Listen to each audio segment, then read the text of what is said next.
wala na po si Mang Biloy. Anong wala? Patay na po siya. Yun ang sabi ng aswang. Pinatay na niya si Mang Biloy. Kaya wala nang epekto yung ginawang orasyon sa buong bakuran. Naparito ako para sunduin ka, Lloyd. Halika na't umuwi na tayo. Dadalhin na kita sa kuta. Dahil sabit na ako sa amoy mo. Hindi na talaga ako makapaghintay pa. Alam kong mahal mo rin ako. Tama ka. Dapat nga pakinggan ko ang puso ko. Kaya mamamatay ka na!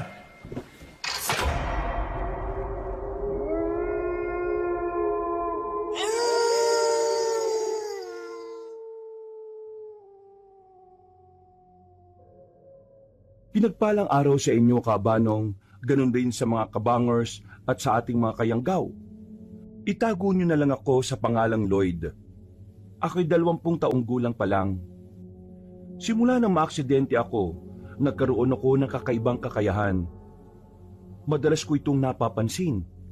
Hanggang sa pag-uwi ko ng bahay ng aking tatay John, ay makakatagpo ako ng isang misteryosong babae na nagngangalang Amelia. Dito na rin magsisimula ang mga kababalaghan at makakaengkwentro ako ng isang manananggal. May mga mabibiktima ang halimaw, pero ang mas nakakatakot ay hahabol-habulin rin ako nito. Kabanong, kabangers at mga kayanggaw, ito ang aking kwento.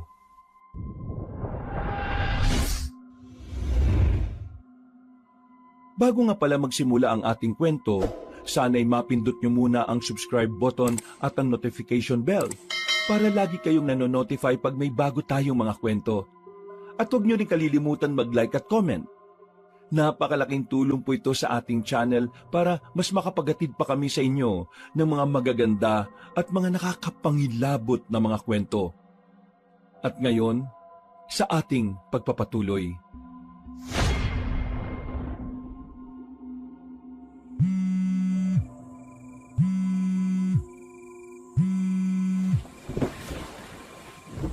O Tay, kumusta po? Bakit napatawag kayo? Aba, marunong na kayong gumamit ng cellphone, ha? Naturuan na ako ng mama Estra mo eh. Madali lang naman pala. Mainam po kung ganon. Teka, bakit na po kayo napatawag? Kung kumustahin lang sana kita. Okay lang naman po ko, Tay. Nabalita ko sa tita Belen mo na nawalan ka raw ng trabaho ah. Napalis na raw kayo roon sa tindahan ni Aling Nena. Oo nga po, Tay. 1 linggo na po. Hinihintay na lang namin yung huling sahod namin. Tay, okay na rin po yun. Kesa lagi kaming pinagbibintangan nun ni Aling Nena. Ayaw niyang maniwala na yung kamag-anak niya yung nagnanako ng pera at ng mga paninda niya Hayaan mo na. Kapag nakuha mo yung sahod mo, pumunta ka na muna sa bahay. Pumayag naman na ang tita Belen mo eh. Wala naman pong problema kay tita. Ang tanong po, okay lang ba sa asawa mo na pupunta ako dyan? Abay, oo naman. Wala namang problema sa mama Estra mo. Siya nga nagsuggest na pumunta ka ron sa bahay eh. Kapag doon ka na lang din mag-apply. Ayaw mo naman kasing magpatuloy ng pag-aaral eh. Sige po, Tay. Kapag nakuha ko na yung sahod, tatawag po ako kapag pupunta na ako ron doon sa bahay nyo. Salamat po Pakisabi na rin kay Mama Estra. Makabahay nyo naman ka dyan. Bahay mo rin naman kasi yon. Ayaw mo lang tanggapin. O siya, sige. Mag-ingat ka dyan ha. Opo, kayo rin po, Tay. Pagka-drop call ay muli akong sumalampak sa kama, kabanong. Ayaw ko mang aminin sa sarili, masaya ko sa sinabing yun ni Tatay. Sa totoo lang kasi, ay namimiss ko na rin na makabanding siya. Magmula kasi na mag-asawa siya ulit noong nakaraang 2 taon, nawalan na rin kami ng komunikasyon masyado dahil lumipat na sila sa ibang probinsya. 3 buwan lang din pagkalipat ay nagpunta naman sila sa ibang bansa. Nagstay na ako noon kay Tita Belen, kapatid ng namatay kong nanay Dina. Mas mahigpit ang tita ko kaya hindi ko rin magawa ang mga gusto ko. Kapag may pagkakamali ay palagi akong nasisermonan. Kaya namiss ko talaga ng husto ang tatay ko. Bilang ama at lalaki, nauunawaan niya kasi ang mga galawan ng isang katulad ko. Nanalangin ako bago matulog At dahil sa pagod nung araw na yon, kaya nakatulog din kagad ako. Pero dinalaw na naman ako ng isang kakaibang panaginip. Sa tagal ng panahon ay ngayon na lang ulit ito nangyari. Simula kasi na maaksidente kami ni nanay ay madalas na akong dinadalaw ng masamang panaginip. Dumarating tuloy sa punto na binabangungot na nga ako. Kung minsan ay may mga kakaibang nilalang na hindi ko alam kung totoo. Kung minsan naman ay mga mukha ng normal na tao pero hindi ko naman sila kilala. Sabi ng doktor sa akin, dala raw ito ng trauma dahil sa aksidenteng nangyari sa amin ni nanay. Pero para kay Tita Belen ay marahil daw nabuksan ng sixth sense ko dahil sa nangyari. Posible raw na babala sa ngayon o kasalukuyan sa tuwing dadalawin ako ng masasamang panaginip o bangungot. Naniniwala ako sa sinabi ng aking tiyahin dahil may mga pagkakataon na nangyayari ang ilan sa mga masasama kong panaginip. Katulad na lang ng pagkamatay ng kapitan sa amin. Pati nung nasa sasakyan ng tatay ng kababata ko at kung ano-ano pa. Kaya sa tuwing may ganitong sitwasyon ay naaalarma na rin ako, Kabanong. Naabutan ko ang sarili ko na nakatayo sa isang bukuhan. May nakita ko roon na imahe ng isang nilalang. Pero dahil sa madilim, kaya hindi ko naaninag kung sino. Nakatalikod din kasi sa akin. Humakbang ako papalapit para sana makilala pero bigla na lang may dumagundong.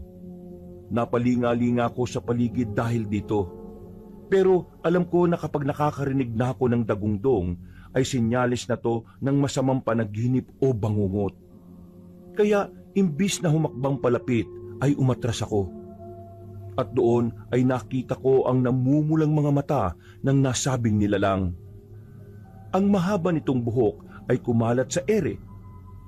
Hindi ko man maaninag ang kabuuan ng mukha pero nangilabot pa rin ako dahil sa nakakatakot niyang pagaralgal na pag-ungol. Panaginip lang to! Panaginip lang to! Panaginip lang to! Hindi to panaginip lang! Biglang sumunggab sa akin ang kung anong nilalang dahilan para ako mapablikwas ng bangon. Pagdilat ng mga mata ko ay maliwanag na. Nakabukas kasi ang bintana ng kwarto ko kaya umabot sa akin ang sinag ng araw. Naririnig ko na rin sa labas si Tita Belen na nagwawalis habang nakikipagpalitan ng kwentuhan sa kaututang dila niya. Nagpasalamat muna ako sa Diyos at kinalimutan ko ang masamang panaginip. Sa buong isang linggo ay halos 2 o 3 beses ko yatang napapanaginipan ang tungkol sa nakakatakot na nilalang. Pero hindi ko na to sinabi kay Tita Belen dahil baka hindi na niya ako payagang magpunta pa kay tatay kung magkataon. Sumapit na nga ang araw. Nang makuha ko ang huling sahod sa tindahan ni Aling Nena, ay lumarga na ako. Nagbigay lang ako ng 2,000 sa aking tiyahin at ang natitirang pera ay tinabi ko para may panggastos. Halos 12 oras ang naging biyahe mula sa probinsya namin bago ko marating ang lugar kung saan nakatira si Tatay John at Mama Estra. Maliwalas ang lugar at malayong-malayo to sa lugar na tinitiran ko roon sa bahay ni Tita Belen. Dito kasi ay napakatahimik. Magkakalayo ang mga bahay. Samantalang doon sa amin ay halos dikit-dikit na rin kahit pa probinsya rin kami. Mukhang ayos sa lugar na to ah. Habang naglalakad-lakad ay pinagmamasdan ko rin ang iba pang mga magagara at naglalakihang bahay. Feeling ko tuloy ay nasa subdivision sila nakatira kahit hindi naman. Ang swerte talaga ni tatay sa bago niyang napangasawa. Alam ko namang mabait si Tita Belen. Pero nakakailang kasi kung dito talaga ako sa kanila mag-i-stay. Pero siguro, panahon na rin naman na para itry ko. Napatingin ako sa malaking parke na katabi ng isang open basketball court. Naalala ko nung sinabi sa akin ni tatay tungkol dito. Kaya kahit papaano, kahit mukhang tahimik sa lugar na to, ay hindi ako maboboring. makakapaglaro ko sa umaga o hapon kung kailan ko gugustuhin. Napatingin ako sa matangkad na lalaking medyo chubby ang katawan. Mag-isa lang siyang naglalaro sa basketball court.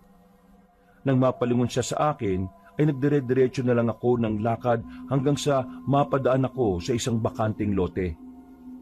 Dito ko unang beses na nakita ang isang malawak na bukuhan. Bigla akong may naalala pero hindi ko na masyadong iniisip. Natuon na kasi ang atensyon ko sa lalaking chubby na biglang nadapa. Pinigil ko ang pagtawa dahil lumingon yun sa kinaroroonan ko bago tumayo at nagpagpag ng kanyang tuhod. Ano tinitingin-tingin mo, ha? Ha? Oh, wala. Natigilan na ako dahil tumalikod na ang binatang chubby na parang kaedad ko lang din. Hindi ko na siya pinansin, kabanong, at napakibit na lang ako ng balikat. Pagkalaon ay napatingin ako ulit sa mahabang bukuhan. May-ari kaya ng bukuhan na ito? Parang ang gara naman kung bakante lang talaga siya. Pero sabi ni tatay, kapag nakita ko na rin itong bakanting lote na puro bukuhan na malapit sa playground at basketball court, magbilang lang daw ako ng 4 na bahay mula roon. Bakit kasi magkakalayo yung mga bahay dito eh? Akala ko pa naman mas sibilisadong lugar na to kaysa sa amin. Pero mas probinsyang-probinsya pa rin pala rito. Pero in fairness magagara ang mga bahay. Yung bahay kaya nila tatay, maganda't malaki rin kaya. Nagpatuloy na ako sa paglalakad hanggang sa madaanan ko ang bukuhan. Tumingin ako dito at iginala ang paningin hanggang sa may maaninag akong tao sa bandang gitna. Siningkitan ko ang aking mga mata para makita ng mas malinaw. Doon ko nakumpirma na isa yung dalagita. Mahaba ang buhok, tisay, hindi katangkaran, balingkinitang postura ng katawan at maganda. Ito ang unang beses na nakakita ako ng tila Diyosang nilalang. Ang ganda naman niya. Anong ginagawa niya ron? Sino kaya siya? Dahil sa nakatutok ang atensyon ko sa kanya, hindi ko na malayang may sasakyan na sa likuran ko. Napalingon na lang ako roon matapos marinig ang busina ng isang tricycle. Napagilid ako at pagkalampas nito sa akin ay muli kong nilingon ng babae. Pero katakatakang bigla na lang siyang nawala. Iginala ko na lang ulit ang tingin sa bukuhan hanggang sa mapakunot na lang ako ng noo. Parang nakita ko na tong lugar na to Hindi ko lang talaga maalala kung saan Hayaan mo na nga. Nagtuloy-tuloy na ako sa paglalakad at ibinaling ang sarili sa pagbibilang ng bahay simula sa bukuhan. Hanggang sa matuntun ko na nga ang bahay nila tatay. Napahinto ko sa tapat ng mataas na stainless gate at binasa ang residence tag na nakaukit sa column. Limpot Residence. Ito na nga yung bahay ni tatay. Hindi ko pa halos natapos ang binibigkas ko sapagkat eksakto rin na bumukas ang maliit na gate. Niluwan nitong isang matandang ginang na medyo payat at kulot-kulot ang buhok. Naalala kong sinabi ni tatay na meron nga silang katiwala rito.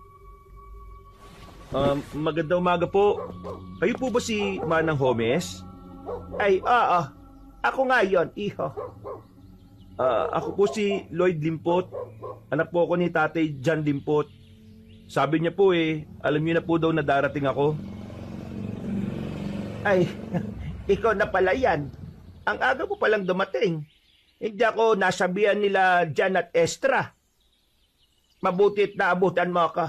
Mamamalengke pa naman sana ako ngayon para sa pananghalian natin mamaya. Ay, ganun po ba? Naku, pasensya na po kayo. Ay, nako, hindi mo naman kailangang magpasensya. Ako rin naman may kasalanan. Ang akala ko kasi may nakastak pang may luluto sa rep.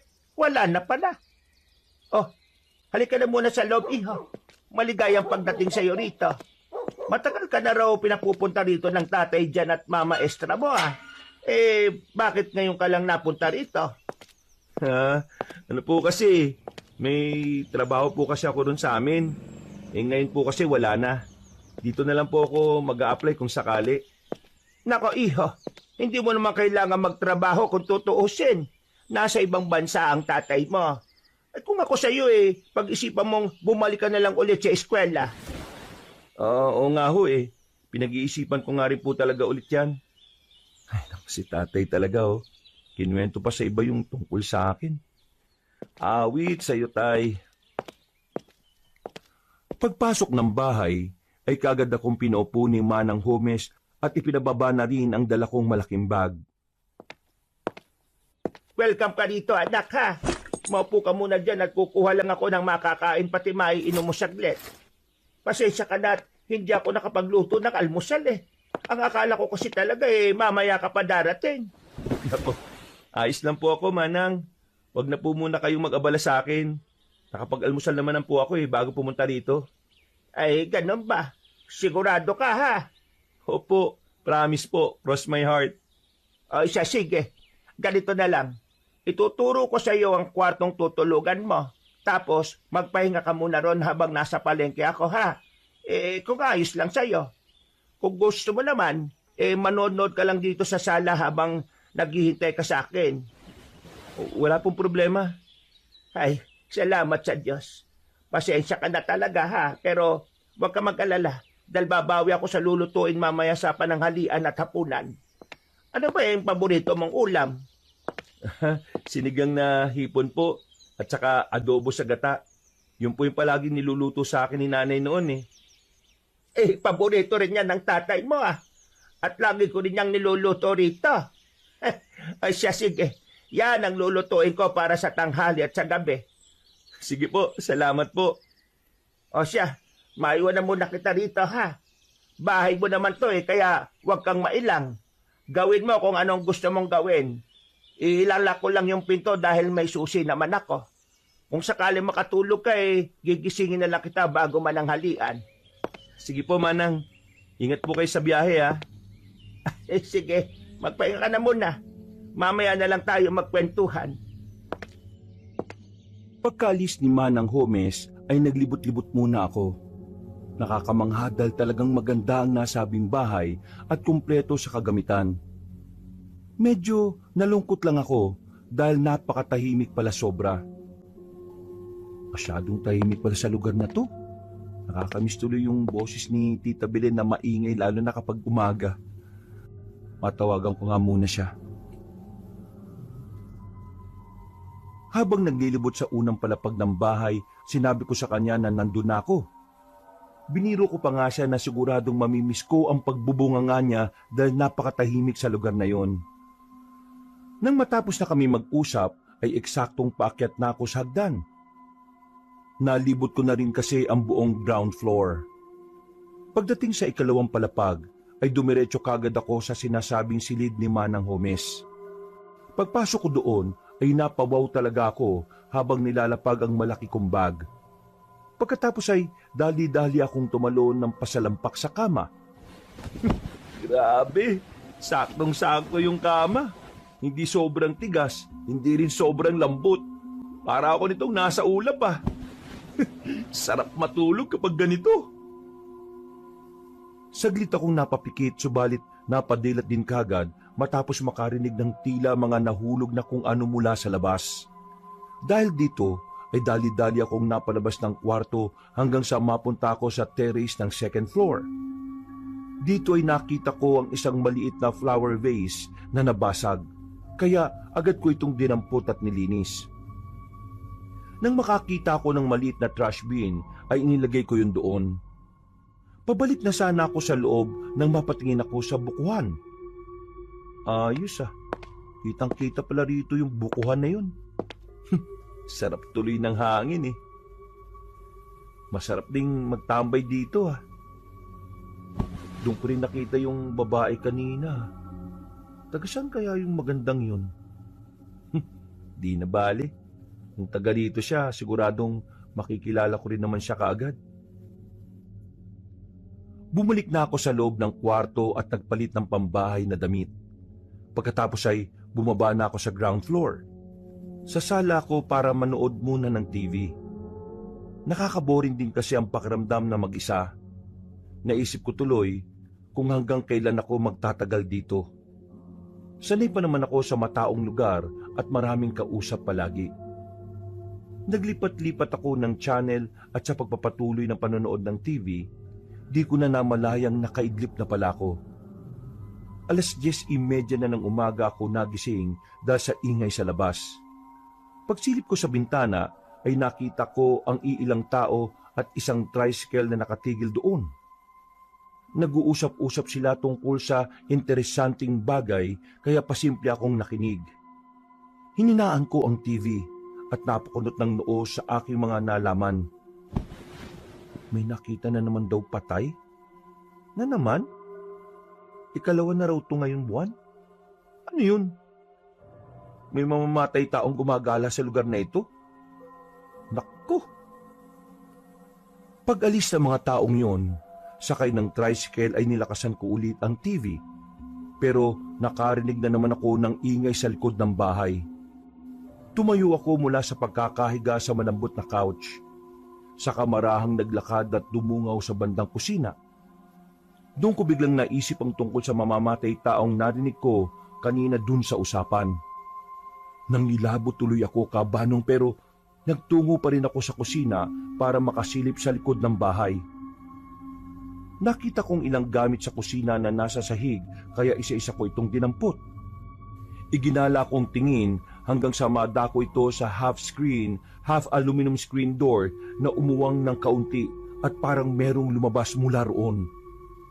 Dali-dali akong nagtungo roon at saka binuksan ng screen door. Sumilip ako sa laundry area pero wala pa rin naman akong nakitang kahit na sino. Kaya napakamot na lang ako ng ulo.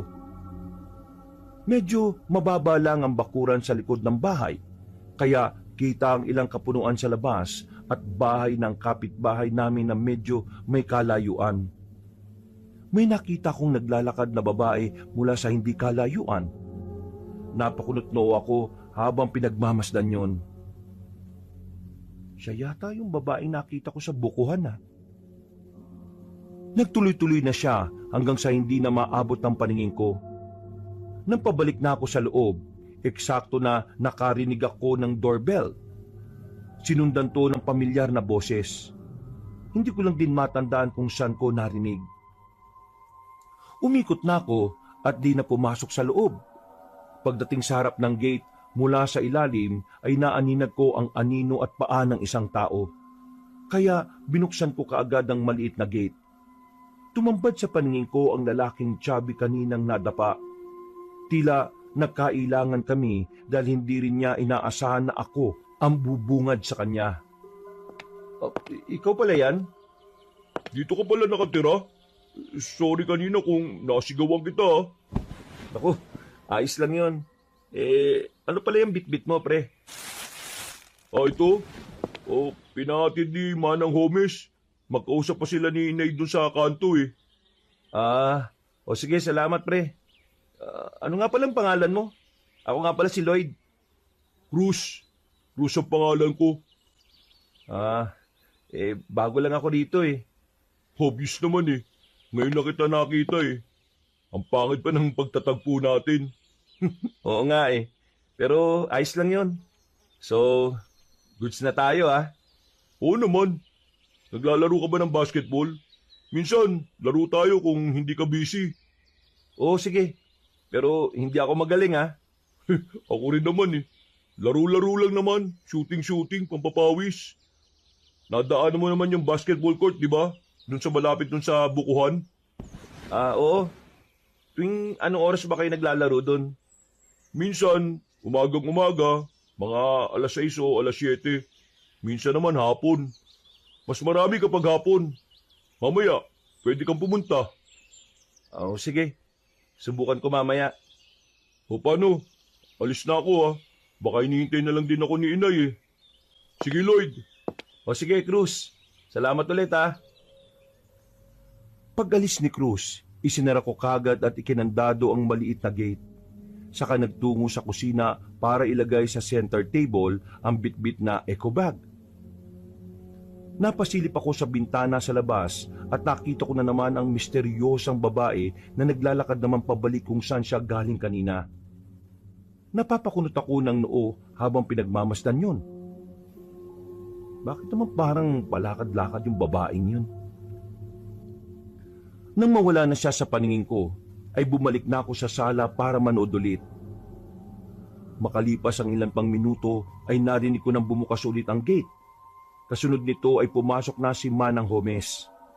Pagpasok ay ngumiti kagad to sa akin. Pinatay ko naman ng TV at sinundan siya sa kusina. Ah, tapos ka na bang manood? Bakit pinatay mo na kagad yung TV? Baka po kailangan nyo ng tulong ko eh. Ay nako, kayang-kaya ko na ito, iho. Hindi rin po kasi ako sanay ng walang ginagawa eh. Kaya kahit ano na lang pong pwede kong itulong. Ganun ba? Kung marunong kang magbalat ng patatas, o sige, ikaw na ang bahalang magbalat niyan. Mag-aadobo tayo ngayon ha. Adobo sa gata, tapos mamayang gabi na yung sinigang na hipon. Ay, sige po. Habang inuugasan ko ang patatas, ay nililinis naman ni Manang ang manok. Nagbukas rin siya na mapag-uusapan namin para hindi rin naman kami maboring habang nagluluto. Butit nakilala mo na si Cruz. Mabait na bata yon. Kaibiganin mo para hindi ka maboring dito. Wala pang kahit na anong bisyo at puro sports lang ang alam nun. Oo nga ho eh. Nagkaya nga po maglaro ng basketball. Susubukan ko po mamayang hapon. Ay mainam para hindi ka ma-stuck dito sa bahay. Ako nga umay na rito. Mabuti na lang din at naisipan mo nang tumira dito. Kahit papano may makakausap na ako. Kapag pwede mo siyang i-invite dito sa atin para maingayan naman ng konti itong bahay. Sige po. Siya nga po pala, Manang. Ano yan? Kanina po kasi, habang nanonood ako, may tricycle na huminto dyan banda sa harapan natin. Tapos, may mga tao rin. Narinig ko po silang nag-uusap-usap eh. Ang sabi nila, may natagpuan na naman daw patay malapit doon sa bukid.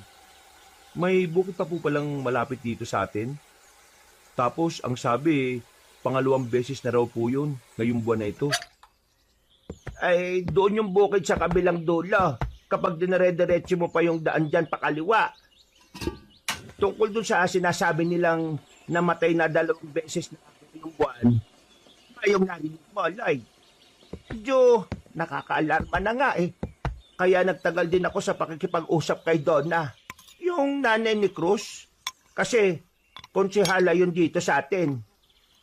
Pagmimitingan raw nila yung tungkol doon para mailapit sa munisipyo at makahingi ng tulong sa mga pulis. Ganun po pala. Ano po yung mga nakitang patay? Sabi, mga binata raw. Para mga kaedad nyo ni Cruz. Pero ang sabi, mga drug addict daw yung mga yon. Kaya sinadyang patayin. Kaso, sabi ng mga nakakita sa bangkay kakaiba raw yung pagkamatay Hindi naman sila piniringan o tinali o ginilitan ng leeg. Bakit po? Ano ba nangyari sa mga biktima? Sabi nung kumari kong nakakita ron sa 2 biktima para raw kinalkal yung katawan Tapos nagkalat daw yung ibang parte ng laman loob. Ay, grabe naman po pala. Kaya nga, kinukwento pa lang sa akin parang naduduwal na ako. Biru-biruan nga ng mga taga dito baka mabangis na hayop o kaya aswang ang gumawa nun sa mga biktima. Ano ho? Aswang? Meron pa po bang aswang sa panahon ngayon? Ayo, naman. Kahit medyo makabago na ang panahon ngayon nasa probinsya pa rin naman tayo. Pero kahit sinasabi kong may aswang, duda pa rin naman ako na aswang ang gumawa nun sa mga biktima. Malamang talaga yan mga masasamang loob yun na pinatumban na. Hay, ikaw mag-ingat-ingat lang din na. Kung lalabas ka huwag ka nang masyado magpapagabi ha. Ay, opo. Salamat po sa paalala, Manang. Ito po. Tapos na po ako magbalat at magiwa ng patatas. Ay siya, magpahinga ka na lang muna o manood. tatawagin na lang kita kapag manananghalian na.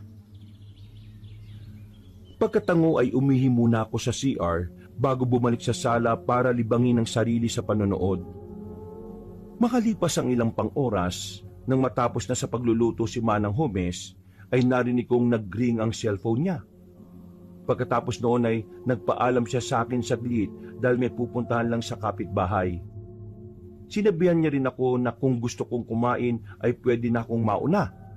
Pero sinabi kong hihintayin ko na lang siya dahil hindi pa naman ako nagugutom. Masarap din kasi ang may kasabay. Pagkaalis ni Manang Homes ay nagpatuloy ako sa panonood. At habang hinihintay siyang bumalik ay meron akong nahagip sa gilid ng mga mata mula sa labas ng bahay. Parang may dumaan sa tapat ng bahay. Napansin ko kasing may anino sa ilalim ng gate. Napatingin ako sa banda roon, pero hindi na rin ako nakatiis. Kaya lumabas ako ng bahay para makasiguro ay binuksan ko ang maliit na gate. Nagulat ako nang tumambad sa aking paningin ang misteryosang babaeng kanina na nakita ko roon sa bukana at sa likod ng bahay. Napakunot ako ng noo pero hindi ko pinahalata. Tumingin lang ako sa kanya habang naglalakad-lakad. Hanggang sa mapatingin siya sa akin at biglang ngumiti. Hi! Hello? Pasensya na pero kayo na pa kita nakikita na palakad-lakad eh. Saan ka pa pupunta? May nahanap lang kasi akong halamang gamot. Sabi kasi ng lola ko, dito lang daw yun makikita eh. Ganun pala. Bago ka lang dito, no? Oo, kadarating ko lang kanina. Sabi ko na nga ba eh. Ngayon ko lang kasi kita naamoy. Humahalimuya ka. Ha? Anong sinasabi mo? Wala yun. Kalimutan mo na lang. Ako nga pala si Amelia. Medyo matagal na rin ako sa lugar na to. Pero wala akong masyadong kakilala. Sa katunayan, ikaw lang talaga ang una kong nakausap dito. Talaga? Parang binobola mo lang naman ako eh. Totoo yung sinasabi ko. Ano nga pala pangalan mo? Lloyd. Nice meeting you, Amelia. Ano nga ulit yung hinahanap mo? Ang ibig kong sabihin ano nga lamang gamot yun na sinasabi ng lola mo? Tawa-tawa. Alam ko yung halaman na yun Doon sa amin, kadalasan, nasa gilid sila ng mga mamasamasang lugar o pader. Hindi kaya, kanal pa nga eh. Talaga? Pwede mo ba akong samahan? Nakakita na naman ako noon pero medyo nalilito lang ako sa itsura. Oo naman. Tara. Sinamahan ko na nga muna siyang maghanap-hanap sa gitna ng tirik na araw, Kabanong. Nagkwentuhan na rin kami ng ilang mga bagay pero hindi niya naman nabanggit kung saan siya banda nakatira. Hindi ko na rin muna masyadong inusisa dahil baka mapaghalataan akong interesado sa kanya. Maganda kasi talaga si Amelia sa paningin ko, Kabanong. At palagay ko nga, crush ko na siya. Hindi lang pala crush, kundi parang na-love at first sight na yata ako sa kanya. Marami pa kami mga napag-usapan. Hindi ko na nga tanda ang iba dahil ang totoo ay mismong sa kanya ako nakafocus. Hanggang sa matalakay namin ang tungkol sa binatang nakitang patay doon banda sa bukid. Natakot kaya ako nung marinig ko yung kanina. Ang sabi nga ng lola ko, hindi raw ordinaryong tao ang gumawa nun. Aswang daw. Yan nga din ang sabi ni Manang Homes. Totoo bang may mga aswang pa sa panahon ngayon? Oo naman. Mas tagulan sila ngayon kumpara nung unang panahon. Marami na kasing panlaban ng mga tao sa kanila eh. Kaya dapat pa rin silang katakutan. Kung minsan kasi, nagpapanggap silang mababait para makapambiktima ng tao. Ay, ganun ba? Medyo nakakatakot nga yung sinasabi mo. Natigilan na ako sa pagsasalita dahil biglang nagtama ang mga mata namin. Sa hindi malamang kadahilanan ay bigla na lang akong may naalala. Para bang nangyari na ang ganito. Hindi ko lang maisip kung saan o kailan. Habang tumatagal ang aming titigan, ay tila ba nakakaramdam ako ng kakaiba na hindi ko rin maintindihan. Napansin ko na parang nagbago ang kulay ng kanyang mga mata. Pero naisip kong baka dala lang yun ng refleksyon ng araw. Pinilit kong kumurap, pero para akong naistatwa. Sa isang iglap ay bigla na lang akong nilamig. Lamig na hindi pangkaraniwan. Nagtayuan ang mga balahibo ko sa braso at sa batok. Kasunod ng makahulugang pagngiti sa akin ni Amelia. Okay ka lang? Ha? Salamat sa tulong mo Uwi na muna siguro ako. Masyado nang tirik ang araw Baka mamaya na lang ako ulit maghanap. Nakakuha naman na tayo Ha? Nakakuha na tayo? Paano? Ito naman, nakalimutan mo na kagad. Ikaw pa nga yung nagturo sa akin kanina Ako? Oo. O sige na, aalis na ako. Baka kapag nagtagal pa ako dito hindi na ako makatiis pa. Katatapos ko pa lang naman kumain. Baka mapakain na naman ako. Hindi ko na siya nausisa dahil tumakbo na si Amelia palayo, Kabanong. Nang mawala siya sa paningin ko, ay saka kulang napagtanto na nasa tapat na pala ako ng bukuhan. Napakunta ko ng noo na punong-puno ng pagtataka. Ang alam ko kasi ay doon lang kami sa tapat ng bahay naghahanap ng tawa-tawa. Napakamot ako ng ulo hanggang sa tila magising ako sa katotohanan nang tumapik si Manang Homes. Ay, nagawa mo dyan, anak? Ba't nandito ka sa tapat ng bukuhan? Po? May bahay pa dito sa looban ng bukuhan? Wala namang bahay dyan. May-ari niyang lupa kaya bawal magtayo ng bahay dyan. Hindi taga rito yung nakabili pero hindi ko rin alam kung bakit di pa tinatayuan ng bahay. Siguro nang hihinayang sa mga puno ng buko. Ganun ba? Pero bakit dito tumakbo si Amelia? Siguro may mga tago siya naman doon para mas madali siya makauwi. Tara na nga sa bahay para makakain na tayo ng pananghalian. Tirik na rin ang araw at masakit na sa balat. Sumunod na nga ako kay Manang Homes, Kabanong. Pero napatingin pa rin ako sa bukuhan na punong-puno ng pagtataka.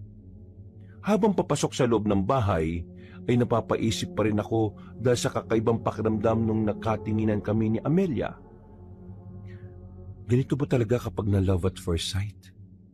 Ang gara naman pala ng pakiramdam. Hindi ko na masyadong pinagtuunan nyo ng pansin dahil narinig kong nag-aasikaso na si Manang sa kusina. Tumulong na lang ako at sabay na nga kaming nananghalian. Nang matapos na, nagpaalam siyang magpapahinga muna na tinanguan ko na lang. Nagpunta na rin muna ako sa silid ko at natulog.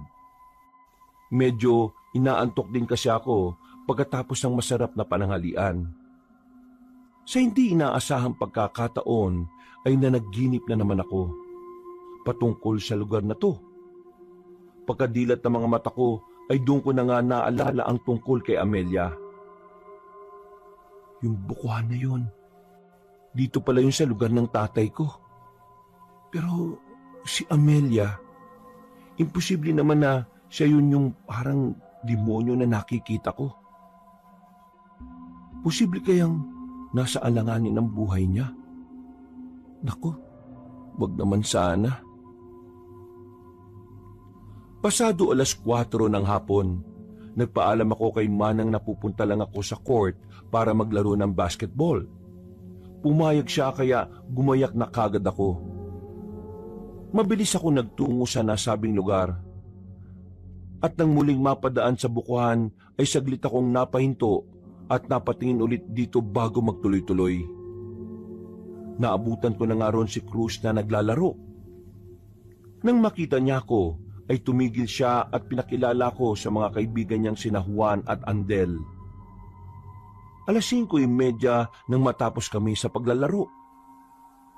Naiwan na kami ni Cruz dahil may pinuntahan ng dalawa naming kasama. Dahil sa iisa lamang ang daan namin, kaya nagsabay na kaming umuwi. Nang mapadaan kami sa bukuhan, ay napatingin na naman ako rito. Habang nagkukwento si Cruz ng kung ano-ano. Nang makalagpas na kami roon, ay bigla siyang nag-iba ng usapan. Ay, siya nga pala pre. Napansin ko lang kanina. Titig na titig ka ron sa bukuhan ah. Bakit? Ha? Oh, wala naman. Ay, siya nga pala pre. May kilala ka bang Amelia? Amelia? Wala pre. Bakit? Okay. May nakilala kasi ako kanina. Tumakbo nun sa bukuhan eh. Tinulungan ko pa namang maghanap ng tawa-tawa. Oh? Talaga? Oo, pre. Alam mo bang may mga kwento-kwento tungkol dyan sa bukuhan? Kaya mag-iingat ka dyan, ha? Ha? Anong kwento-kwento naman dyan? Yung bilog raw ang buwan, may nakikita dyan ng mga taga rito. Alam mo kung ano? Ano, pre? Maraming tumatay dyan sa galit nila sa bumili ng bukuhan. Loko-loko ka. Akala ko pa naman talaga eh. Nakakatakot na yung sasabihin mo. Puro kalokohan lang pala. Biro lang. Masyado ko naman palang patole. Pero wala talaga akong kilalang Amelia. Kaya mo, kapag may nakilala ko na ang pangalan ni ganon, sasabihin ko kagad sa'yo. Sige pre, salamat. O paano? Dito na ako. O sige, see you na lang ulit sa laro ha. Pumasok na kagad ako sa bahay at nag-ayos ng sarili saka nagpahinga. Pagsapit ng gabi, matapos makapagilamos ng katawan, ay nagtungo muna ako sa terrace para magpahinga. Doon ay masaya kong pinagmamasdan ng mga bituin sa langit. Habang nilalanghap ko ang hangin, ay nakaamoy ako ng kakaiba. Para tong langis na ewan pero hindi ko lang matukoy kung anong uri. Para itong amoy ng kandila na hinaluan ng medyo mabahong damo.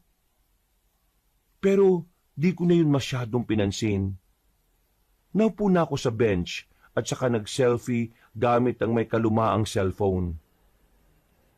Gamit ang front camera ay makailang ulit akong nag-take ng picture. Nang silipin ko ito, ay muntik ko nang maihagis ang cellphone. Tila may mga namumulang mga mata kasi akong nakuhanan sa likuran.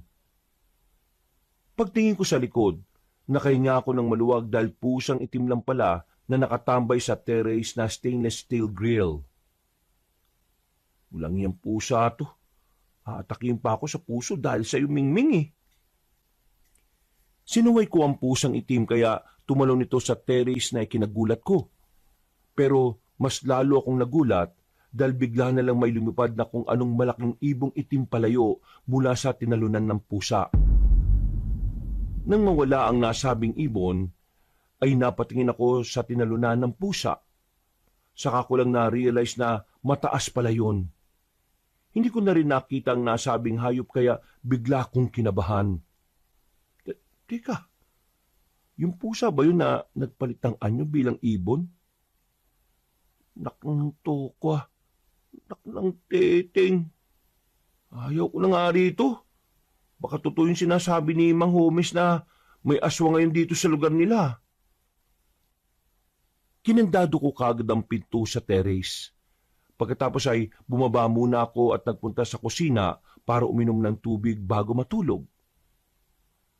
Naabutan ko roon si Manang Homes na eksaktong katatapos lang din magsalansan ng mga pinagkainan namin kanina. Hindi na rin ako nakatiis na kausapin pa siya. Manang Homes, may tatanong po sana ako sa inyo. Ano yon, iho? Di po ba Yung aswang may kakayahan silang magpalit ng anyo sa iba't ibang hayop? Oo. Bakit mo naman naitanong?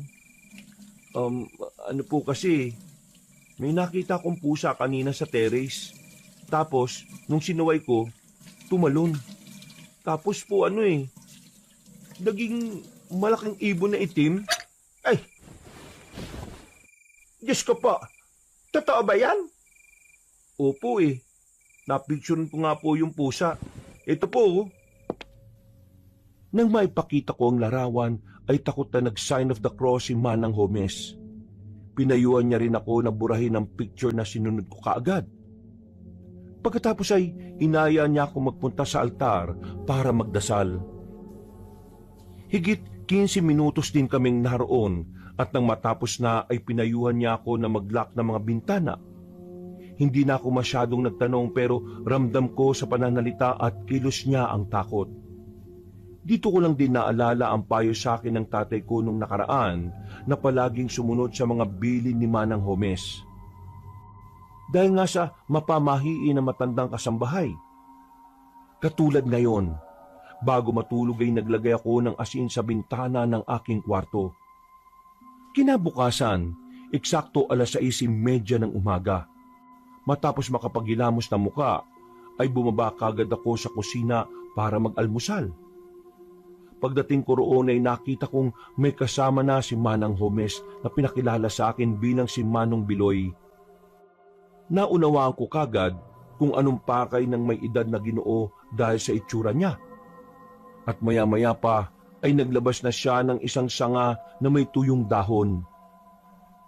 Binagyan naman siya ni Manang ng baso at itlog. Pagkakuha ay binulungan niya ang itlog at saka binasag sa mismong baso. Nakita ko na nagkaroon ng kakaibang anyo ang itlog. At narinig ko pang sinabi ni Mang Biloy na totoong araw na dumalo sa bahay namin kagabi ang aswang. Diyos ko po. Ibig sabihin pala talaga may aswang na gumagala-gala rito sa lugar natin, Biloy. Ano ba ang pwedeng gawin para layuan kami ng aswang?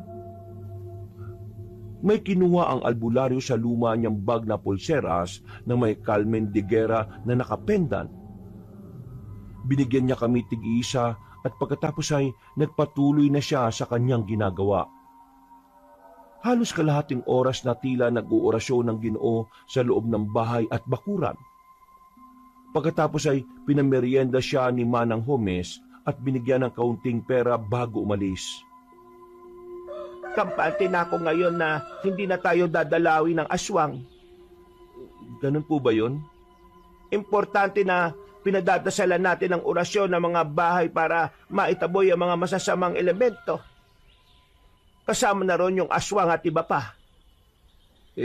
Di po ba labag sa simbahan ng mga ganon? Mas okay pa rin po ang dasal at pananalig sa Diyos? Ayo naman, tama ka sa sinabi mo. Pero wala rin namang masama kung maniniwala tayo sa mga katulad ni Biloy. Ay, siya nga pala. Palagi mong isusuot yung pulang pulseras na may Carmen de Guerra, ha? Narinig mo naman ang sinabi niya kanina. Kaya dumalaw dito yung aswang dahil sa nakakita siya ng bagong salta. Sa madaling salita, ikaw talaga yung pakay nun, kaya nag-anyong pusa kagabi tapos naging ibon, katulad ng sinabi mo. Parang nagkataon lang naman po Wag mong baliwalain ang pamahiin, Lloyd. Mas mabuti na ang sigurado tayo. Ibiniling ka pa naman ng tatay mo sa akin, kaya pakiusap lang na sundin mo ang mga sinasabi ko. Para rin naman niya si kabubuti mo. Concern lang ako. Opo, Manang. Salamat po sa concern ninyo. Pagkatapos namin mag-almusal, ay bumalik na rin si Manang sa mga gawaing bahay. Ako naman, dahil walang magawa, kaya nagpaalam sa kanya na lalabas muna. Magaga pa naman kaya naisip kong magpunta sa park, playground at basketball court. Habang naglalakad, ay napatingin ako ulit sa bukuhan. Eksakto namang biglang umihip ang hangin kaya mahinang nag-uyugan ng mga matatayog na dahon ng puno. Wala sa sariling napatingala ako at walang ano-ano ay meron na namang napansin na parang nakabigting tao. Pero bigla na rin namang nawala pagkurap ko. Ay nako, ang aga-aga namang namamalikmata ako. Natigilan na ako nang muling humangin at hindi ko rin alam kung bakit. Pero biglang sumagi sa akin ang panaginip ko nitong mga nakalipas. Naalala ko tuloy bigla si Amelia Cabanong at nag-alala ko para sa kanya. Kumusta na kaya siya? Hindi pa kami nakikita ngayon Sana lang talaga walang mangyaring masama sa kanya. Sana hindi magkatotoo yung masama kong panaginip. Nagmadali na ako sa paglalakad hanggang marating ang parke. Doon ay nakita ko sina Cruz, Juan at Andel na nag-aayos ng kani-kanilang mga sarili. May dala silang bola pero di ko alam kung tapos na silang maglaro o magsisimula pa lang. Nawala tuloy agad sa isip ko ang nakakakilabot na nangyari kanina sa tapat ng bukuhan. Mga pre, tapos na kayo maglaro? Uy, nandiyan ka pala. Magsisimula pa lang kami. May mga nagzuzumba kasi kanina rito Kaalis-alis lang din. Sakto. Tara, laro ka rito. Dalawahan tayo. O sige, maglalaro ako. Nagpapawis na nga kami at mabilis na lumipas ang oras. Masaya ang naging laban dahil halos tabla lang. Nagpahinga muna kami at napagkwentuhan ulit ang tungkol sa nakitang patay dun sa bukid. Sina Juan at Andel ay naniniwala rin na hindi pangkaraniwan ang gumawa nun. Pero ako ay saktuhan lang. Kahit probinsyano kasi, ay hindi naman talaga ako naniniwala sa mga ganung bagay. Kaya madalas din ako noon na nakakaalitan ni Tita Belen. Lalo na pagdating sa pagsunod sa mga pamahiin. May nakwento pa sila na ngayon nga raw ay parang may kakaiba sa aming lugar. Sabi nga raw ng pari sa simbahan ay parang nagsisimulang pagharian ng kadiliman ng baryo pero ayaw ko yung paniwalaan. Lumipas ang ilan pang araw, muli na naman ako na naginip pero sa pagkakataong ito ay mas malinaw na. Dahil tuloy dito ay mas lalo akong nag-alala para kay Amelia. Ilang araw ko na rin siyang hindi nakikita. At wala naman akong ibang mapagtanong ang ibang tao. Katulad ni Cruz, hindi rin kilala ni Juan at Andel ang babaeng tinutukoy ko. Sa tagal nila sa lugar na yon, wala silang naririnig na nagngangalang Amelia. Biyernes ng gabi, bilog na bilog ang buwan at tila malinsangan ng paligid. May aircon naman sa kwarto ko pero hindi pa rin ako nakatiis at mas pinili ko pa rin buksan ang bintana. Nasanay kasi talaga ako sa sariwang hangin. Ganun kasi ang ginagawa ko sa bahay ni Tita Belen kapag ayaw kong mag-electric fan. Eksakto 12:00 ng hating gabi, hindi pa rin ako makatulog. At habang nag-i-scroll sa social media sa cellphone, ay nakarinig ako ng mahihinang ingay mula sa labas ng kwarto. Tumigil ako sa ginagawa at kagad bumangon sa kama. Maraan kong binuksan ang pinto ng kwarto at sumilip sa hagdan na nasa kaliwang banda malapit sa pinto ng terrace. Doon kasi nang galing ang ingay. Sumilip ako sa labas mula sa salamin ng pinto hanggang sa makita ko na naman ang pusang itim. Sigurado ako na ito ang pusang sinasabing aswang ni Mang Biloy. Napatras ako nang makita na tila nag-iba ang kulay ng mga mata niya. Mula sa pagiging kulay dilaw ay naging pula ito. Pero hindi ako nagpatinag. Hindi naman kasi ako natatakot sa kanya sa totoo lang. Akala ko ba hindi na mapapasok o madadalo ng aswang tong bahay namin, sabi ni Mang Biloy. Bakit nandyan na naman tong pusang to? Uy, umayos ka nga dito! Kitang-kita ko kung paanong miti sa akin ang pusa na parang tao. Pagkatapos ito ay umalingasaw na naman ang kakaibang amoy ng langis. Ganitong-ganito rin ang naamoy ko nung nakaraang gabi. Kaya dito ko na siguro na sa hayop na yun nanggagaling. Siya pala yung naaamoy ko na yun. Ibig sabihin, totoo talaga na may aswang sa lugar na to. Hoy! Aswang ka! Umalis ka nga rito! Naglakad siya hanggang sa hindi na naabot ng paningin ko. Dahil dito ay bumalik ako sa kwarto para doon siya silipin. Pero pagpasok ko ay sumalubong sa akin ang may kalakasang hangin. Pagtingin ko sa bintana ay tinatangay na rin ng kurtina ng hangin. Pagkalaon ay muling umalingasaw ang kakaibang amoy ng langis. Hanggang sa maya-maya pa ay nakarinig na ako ng pumapagaspas na pakpak sa labas. Hindi pa man ako nakakalapit ay lumantad na ang nakakakilabot na nilalang. Gulong-gulo ang mahabang buhok nito na parang bruha. Nakakatakot ang itsura na parang taong paniki at may malalaking nangingitim na mga pakpak. Nang tingnan ko ang balat niya, para yung kahoy na maugat-ugat. Mahaba rin ang dila pero manipis yun at ang mga mata ay namumula ng gusto. Inay ko po! Halimaw!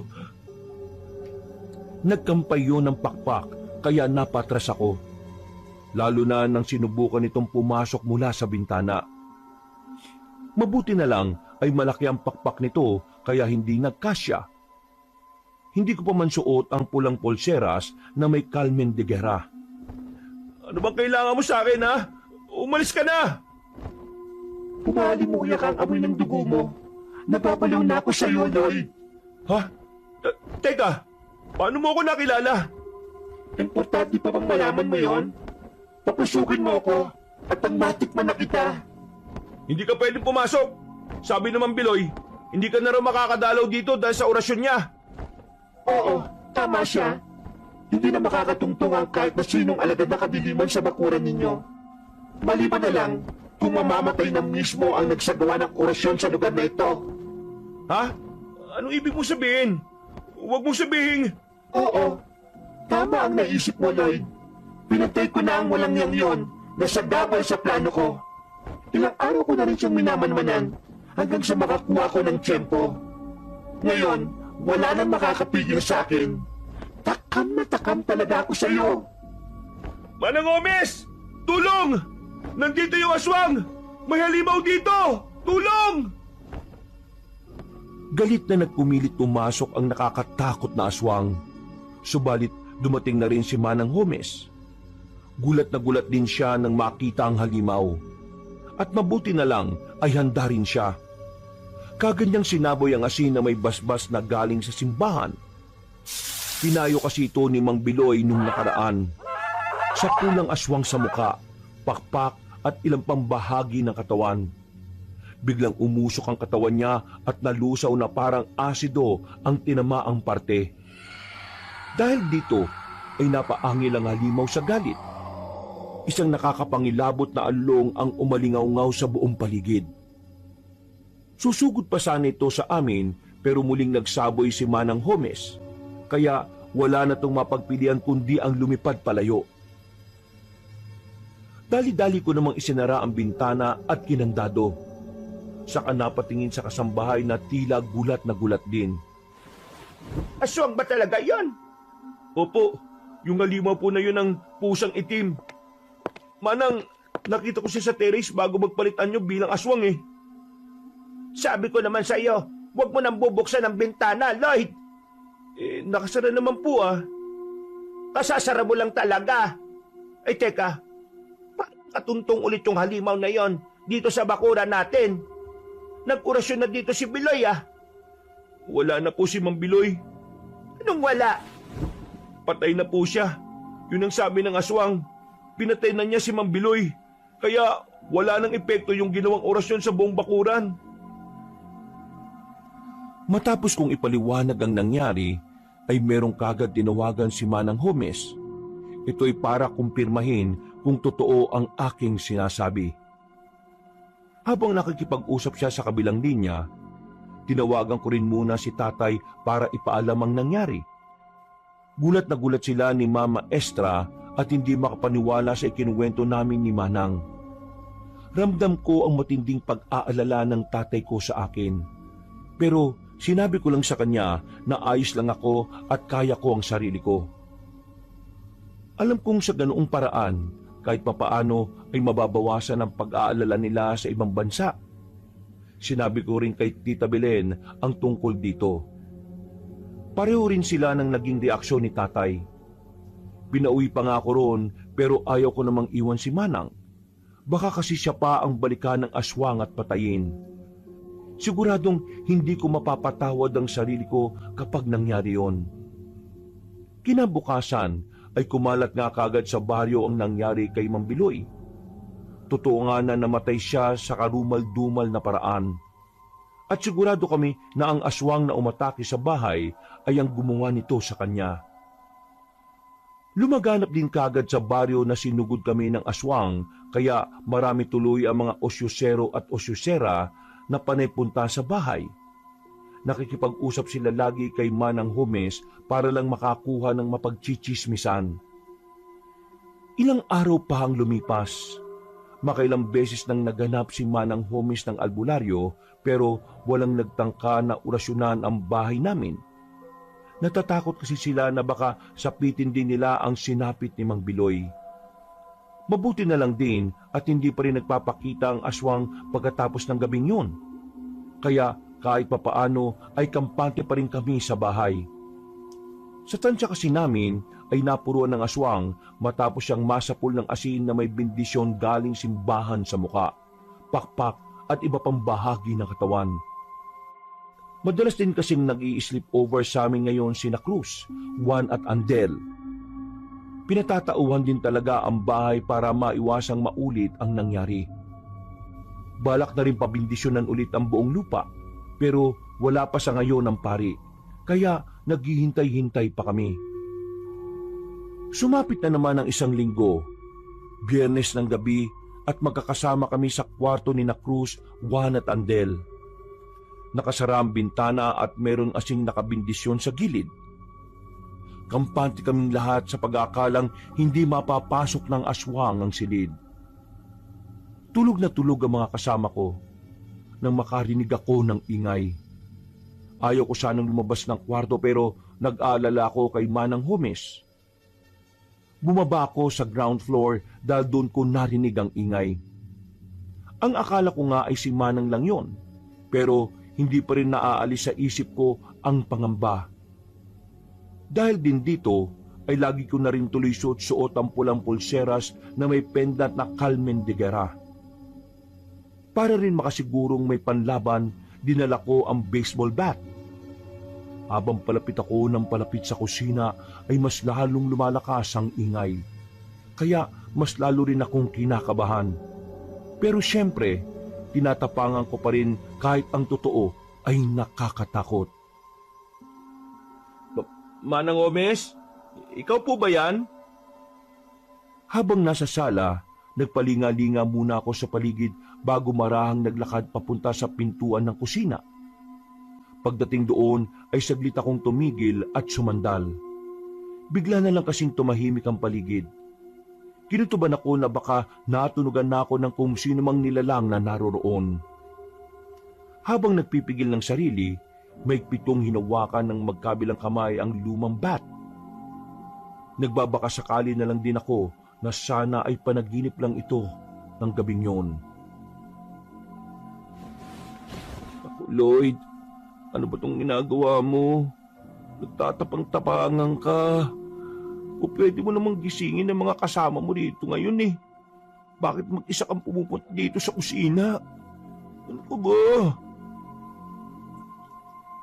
Hindi ko na halos natapos ang huling salita dahil muli na naman nagkalansingan ng mga gamit sa kusina. Sa gulat ay kamuntikan pa nga akong mapasigaw. Mabuti na lang ay natutup ko kagad ang bibig at mabilis na napasandal sa gilid. Huminga muna ako ng malalim at pilit na ikinalma ang sarili bago dahan-dahang dumungaw sa pintuan. Mula sa pinopwestuhan ay kitang-kita ng dalawa kong mga mata ang kalahating katawan na tila may kung anong hinahanap-hanap sa kusina. Nagulat din ako dahil nakabukas na ang pinto sa likod ng bahay.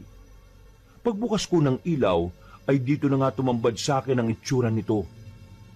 Halos masuka-suka ako nang makita sa ibabaw ang lamang loob ng kalahating katawan. Muli ring umalingasaw ang amoy ng kakaibang langis, kaya napatras ako at napasigaw. May kalahating katawan, Manang Gomez! Tila narinig ako ng kalahating katawan. Pumaling kasi ito sa direksyon ko at mabilis na naglakad ang mga paa nito na parang sasalakay. Sa sobrang pagkataranta ay na-outbalance ako. Natumba ako paharap at nabitiwan ng bat na hawak ko. Tumalsik yun sa malayo at bago ko pa makuha ay dinambahan pa ako ng kalahating katawan. Kahit alam ko namang tila wala tong laban, nataranta pa rin ako at nagsisisigaw na lang. Akala ko rin talaga noon ay matapang talaga ako pero alam ko na ngayon sa sarili ko na isa akong malaking duwag. Tulong! Tulong! Tulungan niyo ako! Halos lumawit na ang lalamunan ko sa kakasigaw. Hanggang sa marinig ko na sila Cruz, Juan at Andel na nagtatakbuhan pababa. Nang makita nila ang kalahating katawan na nakadagan sa akin, hindi nila alam kung matatawa ba sila o matatakot sa itsura ko. Pero mabuti na lang ay dali-daling dinampot ni Cruz ang bat at hinampas ang kalahating katawan. Tumasik yun pabalik sa kusina. Napatingin naman ako doon dahil biglang nawala ang kalahating katawan. Oh, saan nagpunta yun? Hindi ko alam, pre. Sige na, tumayo ka na dyan. Patayo pa nga lang ako nang marinig nga namin ang mabigat na yabag ng paa mula sa kusina. Napatingin kaming apat doon at ganun na lang ang gulat namin nang mabilis na tumakbo ang kalahating katawan. Buwisit na yan. Kahit kalahati lang, nakakatakot. Paluin mo pa, pre. Eto na nga eh. Tumakbo kayo sa hagdan, guys! Pagtungtong namin ni Juan at Andel sa ikatlong baitang ng hagdan, ay saka muling pinalo ni Cruz ang pasugod na kalahating katawan. Tumalsik na naman yon, pero sa pagkakataong yon ay tumama na ito sa pader bago lumagpak sa sahig. Lumabas na rin si Manang Gomez mula sa kanyang silid. May dala siya ulit asin na may bendisyon. Nang makita niyang nagpupumilit tumayo ang kalahating katawan, ay sinaboy niya kagad ang asin. Nagkakakawag yun at maya-maya pa ay narinig namin ang nakakakilabot na hiyaw mula sa hindi kalayuan. Napadungaw kaming lahat sa bintana sa sala. Hindi namin alam kung saan titingin dahil sa lakas ng pag-angil. Pero nang muli kaming bumaling sa kinaroroonan ng kalahating katawan, ay wala na ito. Dali-daling tumakbo si Manang Gomez at isinara ang pinto sa likod ng bahay. Bumalik siya sa amin pagkalaon na tila hingal na hingal at takot na takot. Sigurado po kami kanina, Manang. Kinandado namin yon. Ako po mismo nagkandado. Eh kung ganon, paano nakapasok yung kalahating katawan na yon? Hindi rin namin alam eh. Nagising na lang ako kanina tapos pagtingin ko po sa kusina, nandun na yung kalahating katawan na yon. Ano po ba yun? Katawan yon ng manananggal. Paano kaya nakapasok yun dito? Palaisipan nga sa amin kung paanong nakapasok ang katawan ng manananggal sa bahay na yun, Kabanong. At dahil sa nangyaring to, ay hindi na kami halos nakatulog. Pagsikat ng araw ay umugong na naman ang ingay patungkol sa nangyari. Dahil dito ay natakot na ang mga tao sa baryo. Lalo na at 3 na ang naitatalagang namatay dahil sa aswang. Nakumpirma na nga rin na isa itong manananggal at lumabas na ako lang talaga ang target ng nasabing halimaw. Nagkaroon tuloy ng gulo dahil hiniling ng mga marami na umalis ako sa baryo dahil ayaw ng mga taga rito na naroroon ako. Kaya nagdesisyon na rin talaga ako na umalis. Habang nag-iimpake ng mga gamit ay nagring ang cellphone ko. Sinagot ko ito kaagad nang mabasa ang pangalan ni Tatay.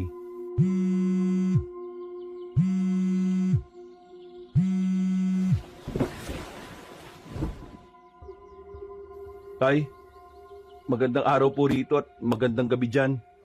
Bakit po kayo napatawag? Bumabati ka ng magandang umaga at gabi pero ang lamya ng boses mo. Medyo malungkot lang po. Dahil sa akin, nakakagulo yung mga taga rito sa inyo.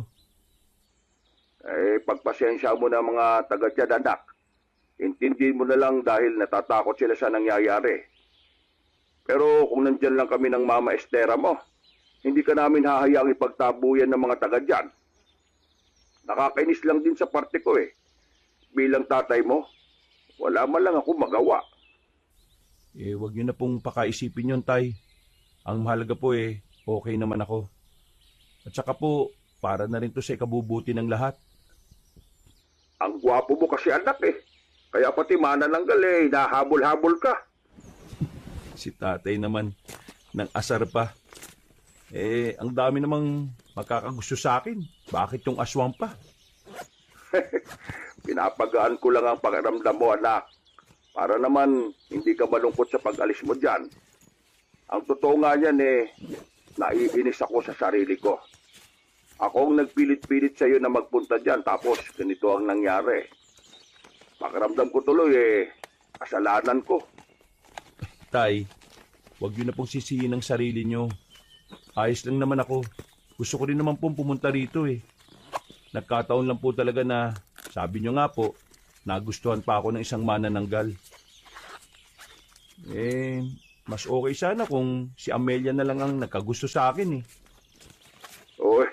Sino naman yung Amelia na yon? Yun nga po, Tay Yung una at huli naming pagkikita nung unang dating ko rito sa inyo. Hindi rin naman siya kakilala ng mga taga dito. Kaya kahit gustuin ko mang magpaalam hindi ko rin alam kung paano. Hayaan mo na anak. Ipapakilala kita sa mga taga rito. Naisip na kasi namin ng Mama Estra mo na sa susunod na taon kukunin ka na namin. Maghintay-hintay ka lang dyan. Sige po, Tay. Basta, mag-iingat ka dyan ha. Balitaan mo ako kapag nakauwi ka na sa Tita Belen mo. Opo, Tay. Kayo rin po. Mag-ingat po kayo. Salamat po at pakikumusta na lang po ako kay Mama Estra ha. Pagkatapos namin mag-usap ni Tatay ay medyo gumaan ulit ang pakiramdam ko, Kabanong. Ganito talaga ang nangyayari sa tuwing nakakausap ko siya kahit sa maiksing oras lang. Grabe rin kasi talaga ang pagka-miss ko sa tatay ko. Kung pwede nga lang na araw-araw o gabi-gabi kaming magkausap, baka lagi ko siyang tatawagan. Maya-maya pa, pagkatapos kong mag-ayos ng mga gamit, narinig ko na sa labas ang tunog ng sasakyang inarkila ni Manang Homes para magatid sa akin. Paglabas ng gate, ay nagulat ako dahil nandun din sina Cruz, Juan, Andel at pare-pareho silang may dalang mga gamit. Oh, sa kayo pupunta? Sampa, hindi sasama sa'yo. Ha? Seryoso? Oo nga. Hindi to prank, tangik. Di ba, Manang Homes? Alay. Pumayag naman yung mga magulang nila dahil sa takot ngayon dito sa baryo. Pero 2 linggo lang silang magbabakasyon sa inyo. Nakausap na rin naman namin ang tatay mo at ang tita Belen mo roon sa inyo. Payag naman siya. Natutuwa nga siya dahil meron ka na nga rin mga bagong kaibigan. Ayaw mo pang maniwala Sabi ko naman sa'yo, pre. Anong naisip nyo? Bakit nyo naisipang sumama sa akin dun sa amin? Siyempre, sanggang dikit na tayong lahat After nating makainkwentro yung kalahating katawan ng manananggal. Puro talaga kayo kalokohan, no? Pero, salamat sa inyo mga pre, Matapos kaming magngitian, ay sinabihan na nga kami na isakay na namin ang mga gamit sa kotse. Sumakay na kaming lahat kasama rin si Manang Homes. Mag-i-stay din kasi siya ng 2 linggo sa bahay ni Tita Belen. Habang nagmamaneho, ay nag-check ako ng gamit. Pagkarating sa tapat ng basketball court, ay saka ko lang naalalang nakalimutan ko ang cellphone ko. Pinahinto kong sasakyan para balikan yon. Binigay sa akin ni Manang Homes ang susi kaya dali-dali akong tumakbo. Hindi na rin ako nagpasama para mas mabilis. Pagdating sa loob ng bahay, kinuha ko kagad sa sala ang cellphone. Lumabas kagad ako at patakbong bumalik sa kotse. Hanggang sa mapahinto ko sa tapat ng bukuhan. Nagulat na lang ako nang makita roon si Amelia. Nanlaki ang mga mata ko habang natitigilan. Amelia? balita ko aalis ka na. Oo nga eh. Nabalitaan mo na rin naman siguro yung nangyayari ngayon. Hindi ka ba mapipigilan? Ngayon lang kasi ako hindi naging abala eh. Sayang, kung kailan na may oras na ako. Okay na kasi ngayon ng lola eh. Salamat ulit sa pagtulog mo sa paghahanap ng tawa-tawa ha. Ah, walang anuman. Alam mo, wala talaga akong choice eh. Kung sa akin lang, ayaw ko rin talagang umalis. Pero, yun ang gusto ng mga tao dito eh. Dahil iniisip nilang ako lang ang target ng aswang. Ayaw ko na rin ng gulo eh. Ang bait mo naman pala. Lalo ko natatakam na matikman ng sariwa mong dugo at karne. Kasi ang mababait na tao raw, malambot ang karne at matamis ang dugo. Ano? Hindi kita maintindihan. Bakit ka bumubulong-bulong dyan? Pasensya na. Huwag mo akong pansinin. Mabuti pala't lumabas ako. Dahil kung hindi, baka umalis ka ng hindi ko namamalayan. Oo nga eh. Mabuti na lang at nagpakita ka. At least, makakapagpaalam ako sa iyo na maayos. Nung nakaraan pa nga kita hinahanap eh. Talaga? Oo nga. Pinagtanong-tanong na nga kita dun kina Cruz eh, Juan at Andel. Pero ang sabi nila, wala naman daw silang kakilalang Amelia. Alam mo, nahihiwagaan tuloy ako sa iyo. Gusto ko nang isipin na ikaw yung manananggal eh. Pero sa ganda mong yan, parang imposible. Sus, nampola ka pa. Aalis ka na't lahat-lahat eh. Pero, seryoso. Mamimiss kita. Totoo bang mamimiss mo ko? Oo, ayaw mo ba? Gusto. Ang totoo niyan eh, ako rin. Mamimiss kita. Eh, huwag ka na kasing umalis. Dito ka na lang para makasama na kita. Hindi ko alam pero dahil sa mga sinabi niyo ni Amelia, ay parang nanayo ang mga balahibo ko sa katawan, Kabanong. Hindi dahil sa takot kundi dahil sa kakaibang sensasyon na tila bumabalot sa aming dalawa. Bumilis ang tibok ng puso ko na parang tambol. Lalo na nang lumapit siya sa akin at makipagtitigan mata sa mata. Para akong nahipnotismo sa taglay niyang kagandahan at namalayan ko na lang na naghahalikan na kaming dalawa. Parang may kakaibang kuryenteng gumagapang sa buo kong katawan at nagsimula akong makaramdam ng kakaibang init. Pero nabitin ako nang bigla siyang tumigil saka lumayo ng kaunti at ngumiti sa akin. Huwag ka mag-alala. Magkikita pa naman tayo eh. Ha? Magkikita pa naman tayo? Oo, Paano naman? Pupuntahan mo ako? basta mag-iingat ka. Mamimiss kita, Lloyd. Lalo na yung amoy mong nakaka-addict. Grabe ka naman sa nakaka-addict na amoy. Tumakbo na si Amelia palayo, kaya di ko na naituloy ang gusto kong sabihin. Hahabulin ko pa sana siya pero nakita ko na rin si Cruz na tumatakbong papalapit sa akin. Uy, pre! Nandiyan ka lang pala. Nag-alala na kami sa iyo eh. Baka dinambahan ka na naman nung kalahating katawan ng manananggal. Loko-loko. Naalala ko tuloy yung sinabi ni Juan nung nakaraan. Kung siya raw yung dinaganan nung kalahating katawan na yun, baka raw napagsamantalanan niya yun. Sira ulo kayo. Tara na nga, pre. Talagang tara na.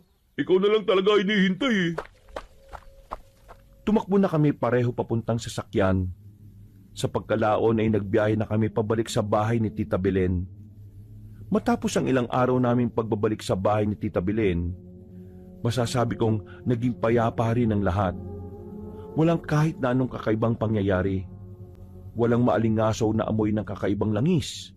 At higit sa lahat, ay wala akong nakakatindig balahibong pakiramdam na parang may nakamasid sa akin mula sa dilim. Si Manang Homes ang tila nagsilbing bagong kasambahay ni Tita. Ang dahilan kung bakit parang nabuhay ulit ang bahay namin. Natutuwa ko dahil nakikita ko silang pareho na masigla, masipag at higit sa lahat ay may kakaibang talent sa pagluluto. Sabi nga ni Tita Belen sa akin, parang nabuhay daw ulit ang mga niluluto ng nanay ko. At sa totoo lang, totoo nga. Yung tinola niya, may linamnam na parang may halong lihim na sangkap. Yung tipong kapag nalasahan mo, gusto mo na lang na tumira sa kusina.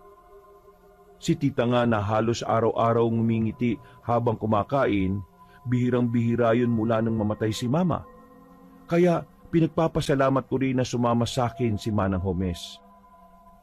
Kami naman ni na Cruz, Juan at Andel, ewan ko kung anong tamad na nila lang ang sumapi sa amin dahil simula na makauwi kami, ang routine lang namin ay kumain, matulog at maglaro sa basketball court.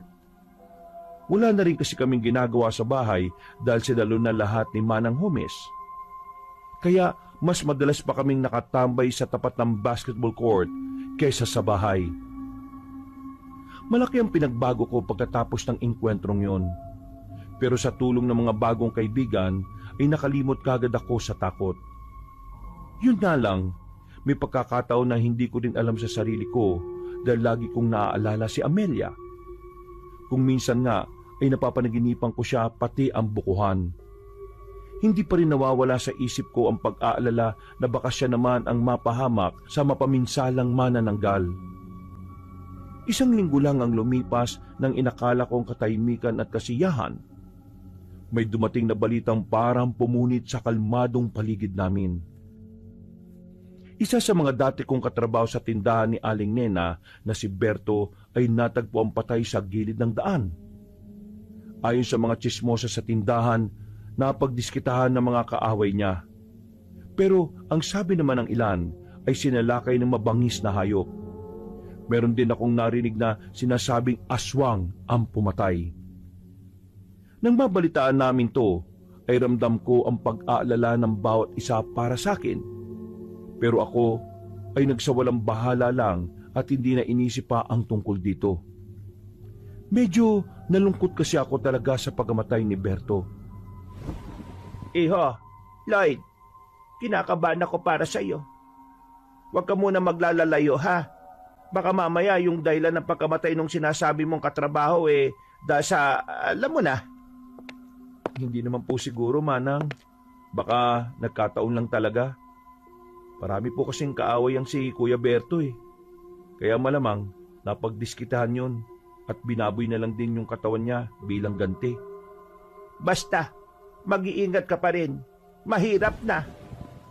Opo, salamat po sa paalala, Manang. Pagkatapos naming mag-usap, ay pinayuhan din ako ni Tita Belen.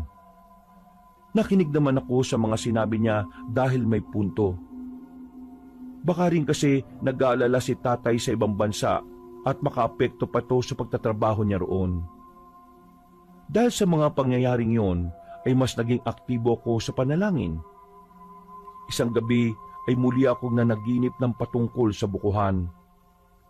Nagtaka lang ako dahil wala na ako roon.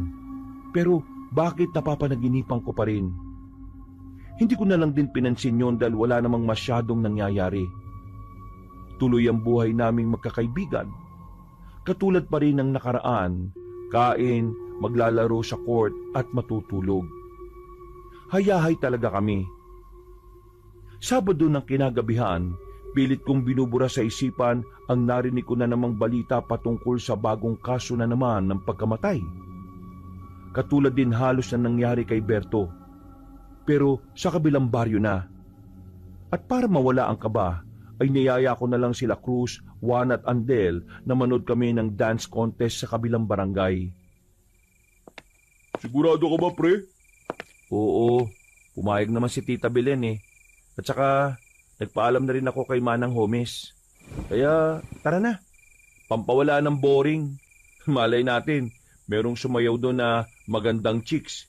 E di, magpakilala na tayo. Uy, parang gusto ko yan Kapag talaga mga babae, hindi ka nagpapahuli, no? Siyempre, basta, yabab, G ako dyan, pre. Putik, naging pabaliktad na yung salita mo, ha? Nagtawanan na lang sila Juan at Andel. Pagkatapos ay naglakad na kami papunta sa pinagdarausan ng dance contest.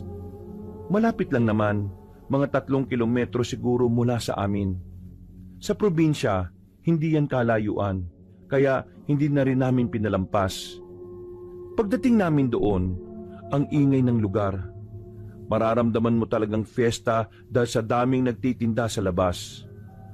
Pagdating naman sa court ay siksikan ng lahat para lang makapanood na maayos.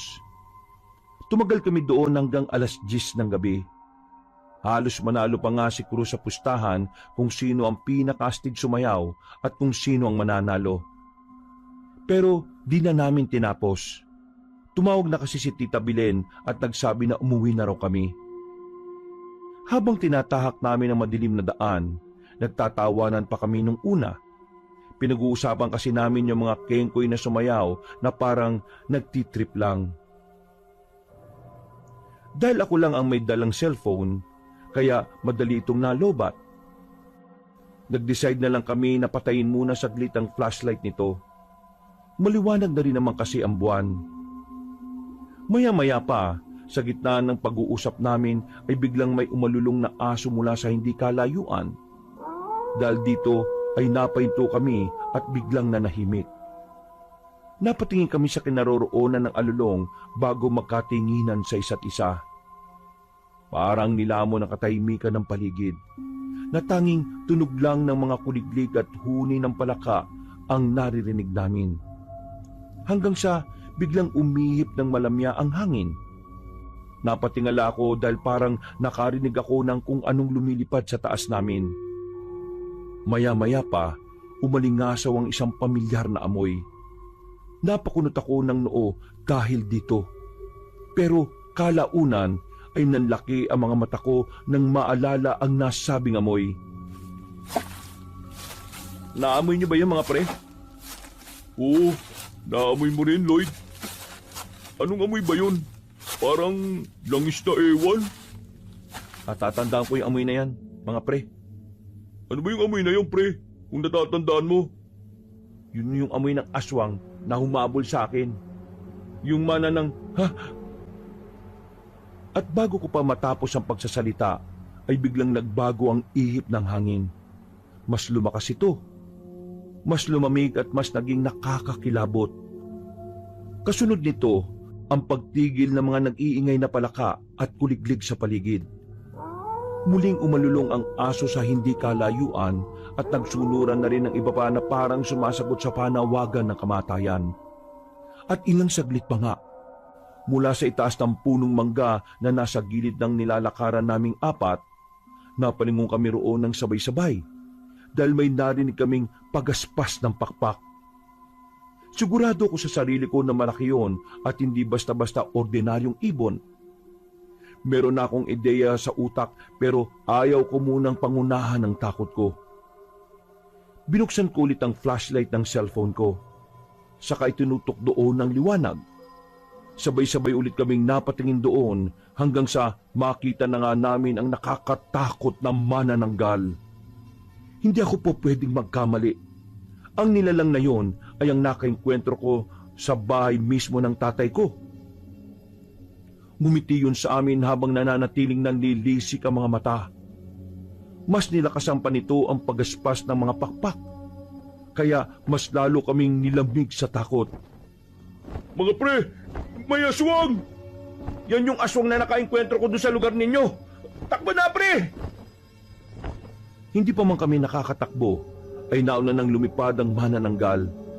Nandiri ako nang makitang tila nakasabit ang bituka ng halimaw sa hangin, na parang mga pusod na may sariling buhay. Ang mukha niya ay mas pumangit kaysa nung una at ang ngiti niya ay, Diyos ko, parang sinabuyan ng dugo.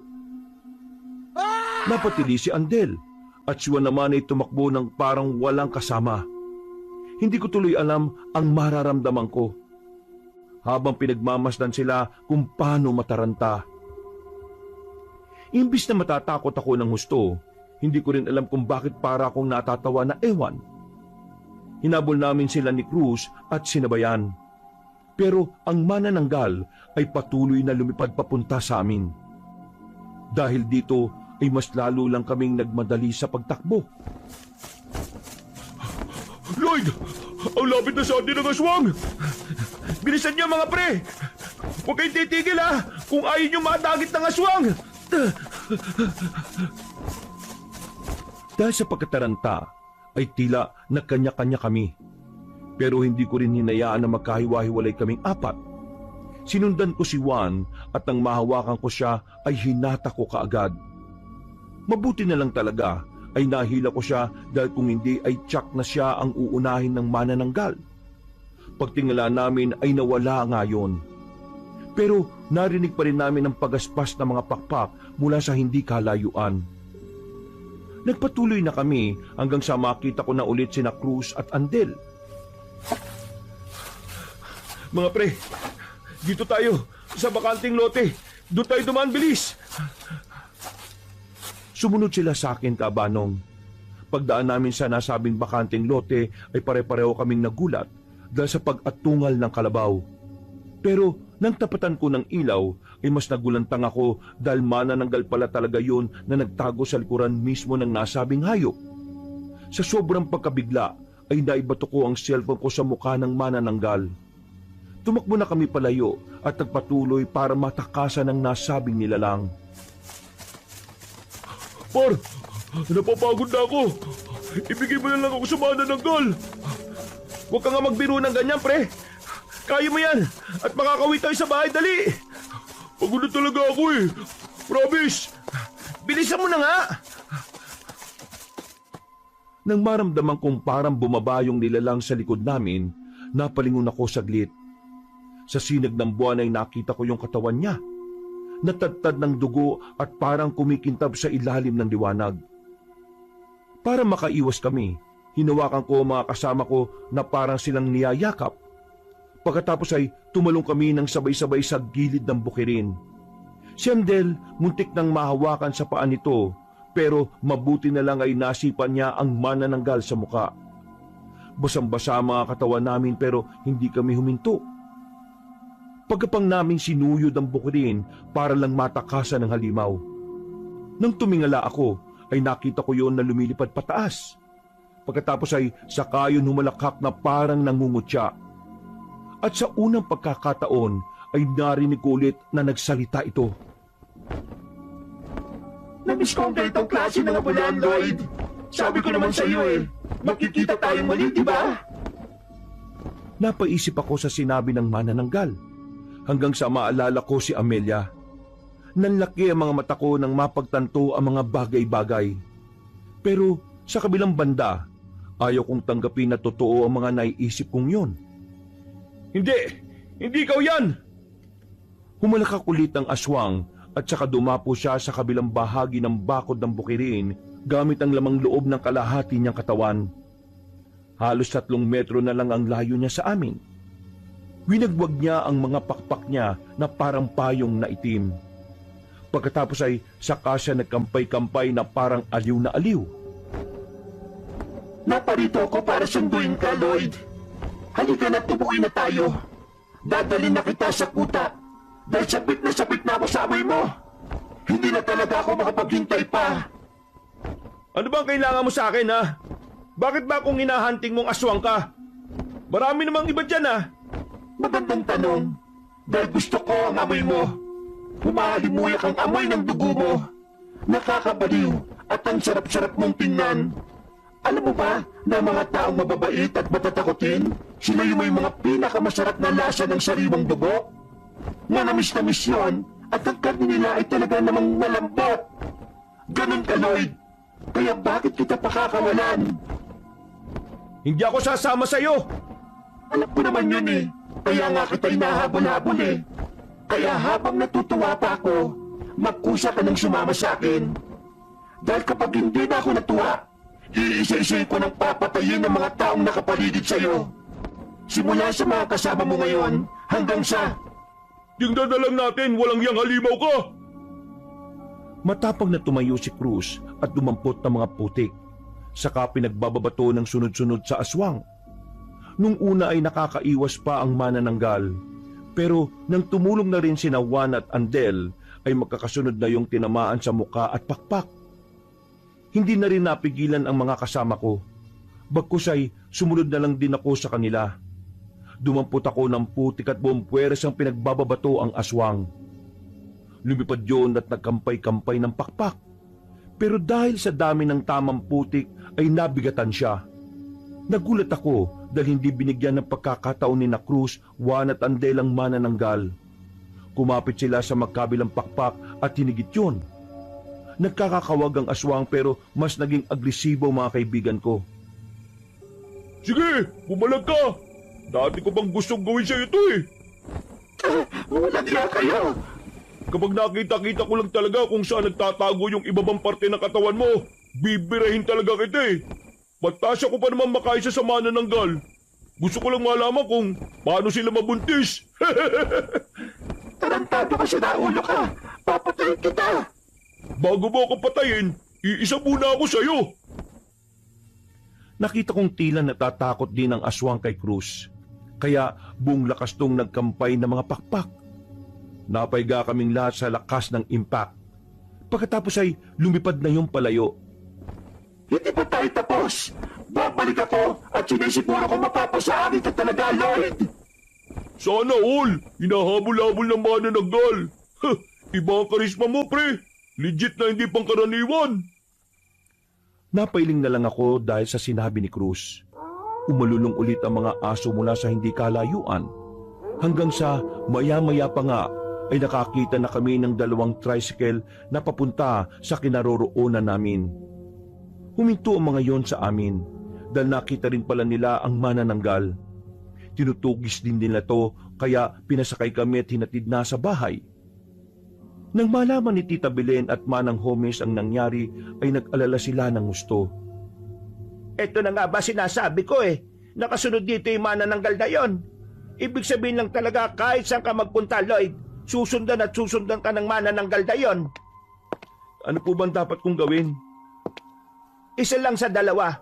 Mapatay natin ang manananggal o ikaw ang mapatay niya. Dapat po ba akong ma-encourage sa sinabi niyo, Manang? Nakapag-usap na kami ng Tita Belen mo. Hahanap kami bukas ng magaling na albularyong pwedeng magtanggal ng koneksyon mo sa aswang na yon. Pero ang tanging paraan na lang talaga na naiisip ko ay ang mapuksa siya. Walang nakatulog sa amin ang gabing yon, Kabanong, dahil dinig na dinig namin mula sa hindi kalayuan ang ingay ng manananggal. Hindi lang siya makalapit sa bahay dahil humingi ng tulong si Tita Belen sa mga taga sa amin. Dahil dito ay may mga tanod na nagbabantay sa bahay. Pero naging kakaiba ang pakiramdam ko dahil dito. Para bang umiinit ang katawan ko. Hanggang sa biglang nanakit ang aking tiyan. Kumilot yun ng husto hanggang sa mapasigaw ako sa sakit at patakbong nagtungo sa banyo. Ay ganun na lang ang gulat at takot ko dahil buo-buong dugo ang aking isinuka. Tita Belen, tulong! Si Cruz ang naunang pumunta sa akin sa banyo at ganun na lang din ang pagkabigla niya sa nakita. Langya, pre. Ano nangyari sa'yo? Hindi ko alam, pre. Sumasakit ang tiyan ko. Naduwal na naman ako hanggang sa dumating na rin si Tita Belen. Kasunod si Manang Homes, Juan at Andel. Gulat na gulat silang lahat, lalong-lalo na ang tiyahin ko. Nilapitan niya ako at niyakap dahil bigla na lang din akong nanghinat na mutla. Nanginig ang mga tuhod ko, dala na rin ng takot at panghihina ng katawan. Nang sinubukan kong tumayo ay nakaramdam na ako ng pagkahilo. Napasukan na naman ako ng dugo pagkalaon habang napapahawak ng husto sa tiyan. Nang tingnan ko si Tita ay kitang-kita sa mga mata niya ang matinding pag-aalala. Kaya naman ngumiti ako ng pilit at nag-okay sign ako sa kanya. Aling Belen, Manang Homes, dalhin po natin si Lloyd sa ospital. Baka po kung ano na mangyari sa kanya eh. Ewan ko kung paniniwalaan nyo itong sasabihin ko. Pero wala rin tayong mapapala kung dadali natin siya sa ospital. Ano pong ibig niyo sabihin? Naririnig nyo naman, hindi ba? Yung manananggal na humahabol sa kanya, nag-iikot-ikot lang sa baryo. Kapag isinakay natin siya sa patrol, susunod ang aswang at baka magkaroon pa ng aksidente. Marami naman po tayong makakasama eh. Kaysa po, iwan lang natin siya ng ganyan. Manang, hindi na po normal ang nangyayari kay Lloyd eh. Sumusuka na po siya ng bubuong dugo. Baka po, kung magpatuloy pa to, ayaw ko man tong sabihin pero Baka matuluyan ang kaibigan namin. Hindi na po talaga to normal, Manang. Talagang hindi na to normal. Dahil sa pagkakaunawa ko, inaaswang si Lloyd. Kahit madala natin siya sa ospital ng ligtas, wala ring magagawa ang mga doktor sa kanya. Nakakita na ako noon ng ganitong sa probinsya namin, nung buhay pa ang asawa ko. Inaswang ang pinsan ko. Sumuka rin siya ng maraming dugo pero meron lang kaming ginawa na natutunan ko sa asawa ko. Ano po yun? Juan, kumuha ka ng uling. Madali ka. Ikaw naman, Andel, sabihan mo ang mga nagbabantay sa kubo na nasa bakuran na maging mapagbantay sila. Dahil sigurado kung hindi titigil ang manananggal na yon. Ako po, ano naman po gagawin ko? Tulungan mo kami ni Belen. Buhatin natin si Lloyd papunta sa kwarto. Tapos, kumuha ka rin ng maligamgam na tubig. Habang binubuhat nila ako, Kabanong, ay tila nanlalabo ang aking mga mata. Hanggang sa parang hindi ko na marinig ang mga pinagsasasabi nila. Pakiramdam ko talaga ay parang humihiwalay na ang kaluluwa ko sa katawan ko. Kaya natakot na ako. Napapikit ako at napadasal sa Diyos. Pero parang hindi ko rin marinig ang isip ko na nagbibikas ng dasal. Hanggang sa isang nakakakilabot pero pamilyar na boses ang narinig ko. Boses ni Amelia. Amelia, ikaw ba yan, ha? Ako nga. Miss na kita, Lloyd. Paano kita nakakausap? Nasa bahay lang ako kanina. Importante ba yun? Ang malagay meron na tayong malinaw na koneksyon. Kahit magkalayo tayo. Anong ibig mo sabihin? Sumama ka sa akin, Lloyd. Uhaw na ako sa'yo. Bigla na lang sumulpot ang maganda niyang mukha sa harapan ko. Parang nawala ang mga tao sa paligid namin hanggang sa maabutan ko na lang na pareho na kaming walang suot na kahit na ano. Ngumiti siya at gumanti rin ako ng ngiti.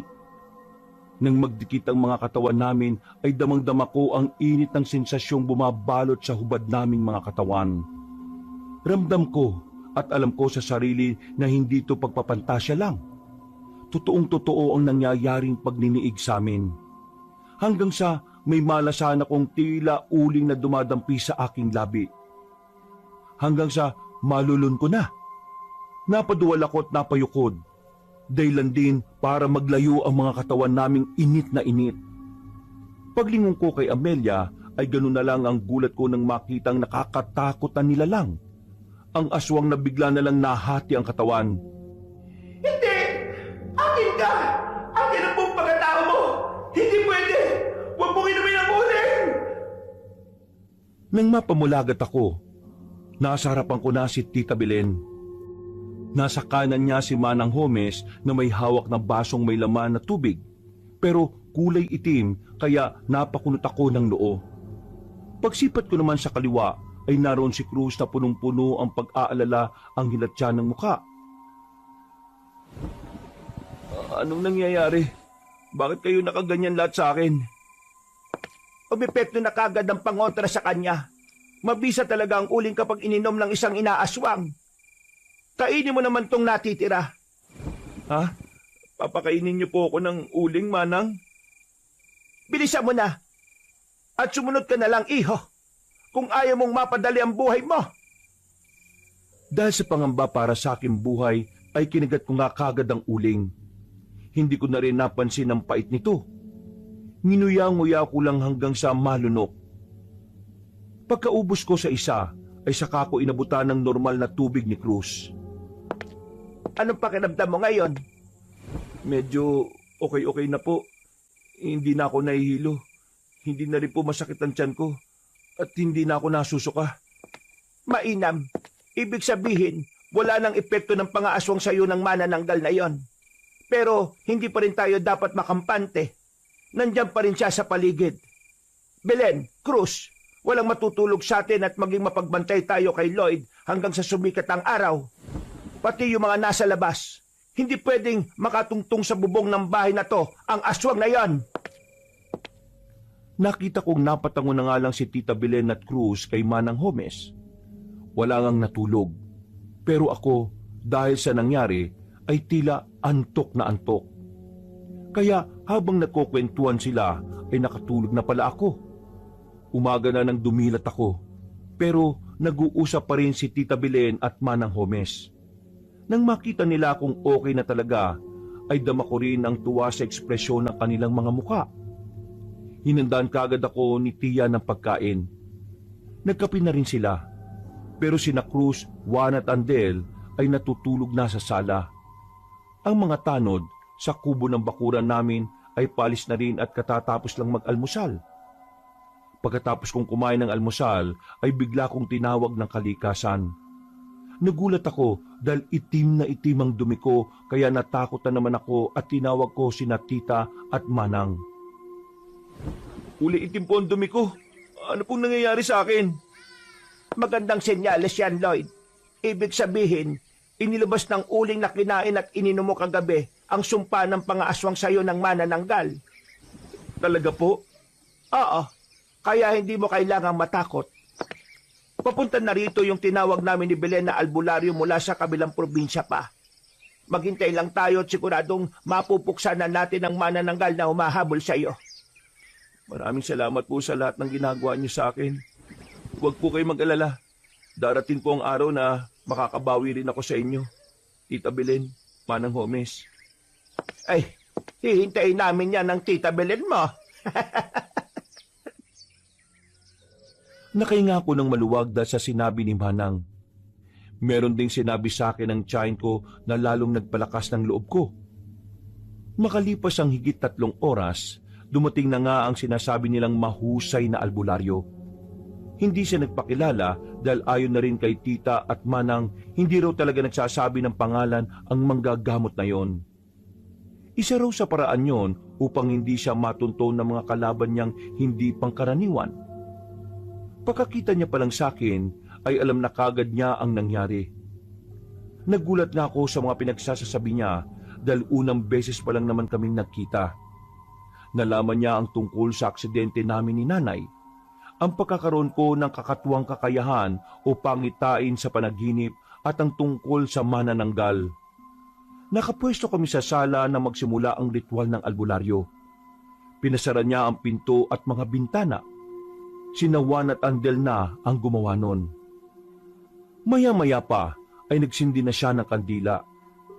Ipinatak niya yun sa tapat ng maliit na planggana sa lamisita at sinabayan niya to ng kakaibang wika na inulit-ulit niya ng 12 beses.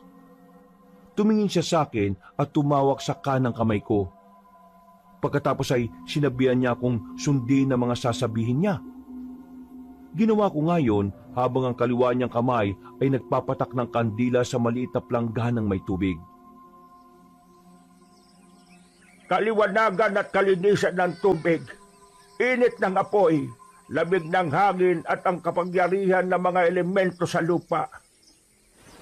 Gamitin mo kung daan upang maging tulay at upang makita ang may gawa nitong sumpa. Kaliwanagan at kalinisan ng tubig, init ng apoy, lamig ng hangin at ang kapangyarihan ng mga elemento sa lupa. Gamitin mo kung daan upang maging tulay at upang makita ang mga gawa nitong sumpa. Kaliwanagan at kalinisan ng tubig, init ng apoy, lamig ng hangin at ang kapangyarihan ng mga elemento sa lupa. Gamitin mo kung daan upang maging tulay at upang makita ang may gawa nitong sumpa. Pagkatapos bigkasin yun, ay naramdaman ko ang malamig na pag-ihip ng hangin. Gusto ko mangyakapin ang sarili ko pero hindi ko nagawa dahil nakahawak pa ang isa kong kamay sa albularyo. Nang mapatingin ako sa planggana, ganun na lang ang gulat ko. Pati na mga kasama ko sa aming nakita. Nagkaroon kasi ng hugis mula sa patak ng kandila. Puno ba yan ng nyog? Puno nga ng nyog. Dito ko na biglang naalala ang bukuhan sa lugar nila tatay. At nagsunod-sunod na ang mga pagtagni-tagni na mga pangyayari. Lalo na nang sabi ng albularyo ang tungkol sa isang babae. Tama ba yung naisip ko na yung buka na to dun sa baryo natin, Manang? Yun na nga, naalala ko na. Bago ako pumunta sa inyo, na naginip ako ng isang nilalang mula sa bukuhan. Tapos si Amelia, yung sinasabi kong babae, siya yung manananggal. Kinumpirma ng albularyo na tama nga ang sinabi ko. Si Amelia nga ang manananggal na humahabol at nang aaswang sa akin. Dahil takam na takam siya sa mahalimuyak na amoy ng dugo ko. Nakatira siya sa bukuhan, pero nang sabihin naming wala namang bahay doon, ay nagbigay ng malinaw na sagot ang manggagamot. Nagulat kami dahil hindi siya ordinaryong aswang o manananggal. Meron siyang katuwang na isang mangkukulam, kaya naisip kong bigla ang sinasabing lola ni Amelia. Nakakapagtago sila sa bukuhan ng walang nakakapansin dahil sa kapangyarihan ng mangkukulam. At ang dapat lang gawin para mapuksa sila ng tuluyan o mapalayas ay gamitin ang pinakamabisang panlaban sa isang manananggal. Sinimulan na nga ng albularyo ang pagpuksa sa lolang mangkukulam. At nang matapos na siya ay saka kami muling nag-usap-usap. Nabuo nga ang isang desisyon kahit palabag si Tita Belen. Sigurado ba kayong babalik tayo ron sa bukuhan? Paano kung may mangyari na naman sa iyo, Lloyd? Katulad ng sinasabi ng tiya mo. Manang, tita, alam ko pong delikado. Pero narinig po naman natin ang sinabi ng albularyo. Na ako lang daw po mismo ang po pwedeng makapatay kay Amelia. Gamit tong pangontra. Sasama kami sa pag-uwi ron sa bahay ng tatay mo. Sige po, pero kami na lang po ang pupunta sa bukuhan. Mas makakampante po ako kung nasa bahay lang po kayo. Huwag po kayo mag-alala. Sasamahan namin ni Juan at Andel si Lloyd. Hindi po namin iiwan ang isa't isa. Wala nang nagawa sila Tita Belen at Manang Homes. Nung araw ding yon ay nagbiyahe na kami. At katulad noon ay inabot ng higit 12 oras ang biyahe. Bago kami nakarating sa bahay ni tatay, dumiretso kagad kami sa bukuhan. Sa kalaliman ng hating gabi, nagtago lang sila Cruz, Juan at Andel gamit ang kakaibang porselas na bigay ng albularyo. Hindi sila naaamoy ng aswang. At katulad ng inaasahan, naroon na si Amelia.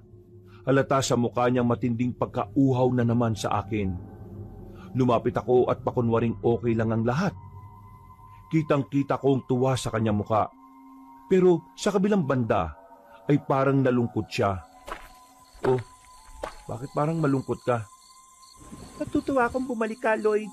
Pero malungkot ako dahil kamamatay lang kanina ng lola ko. Ha? Paano siya namatay? Hindi ko rin alam kung paano. Pero ang sabi niya meron daw nananakit sa kanya na isang... Na isang ano? Bakit natigilan ka na? Pasensya na.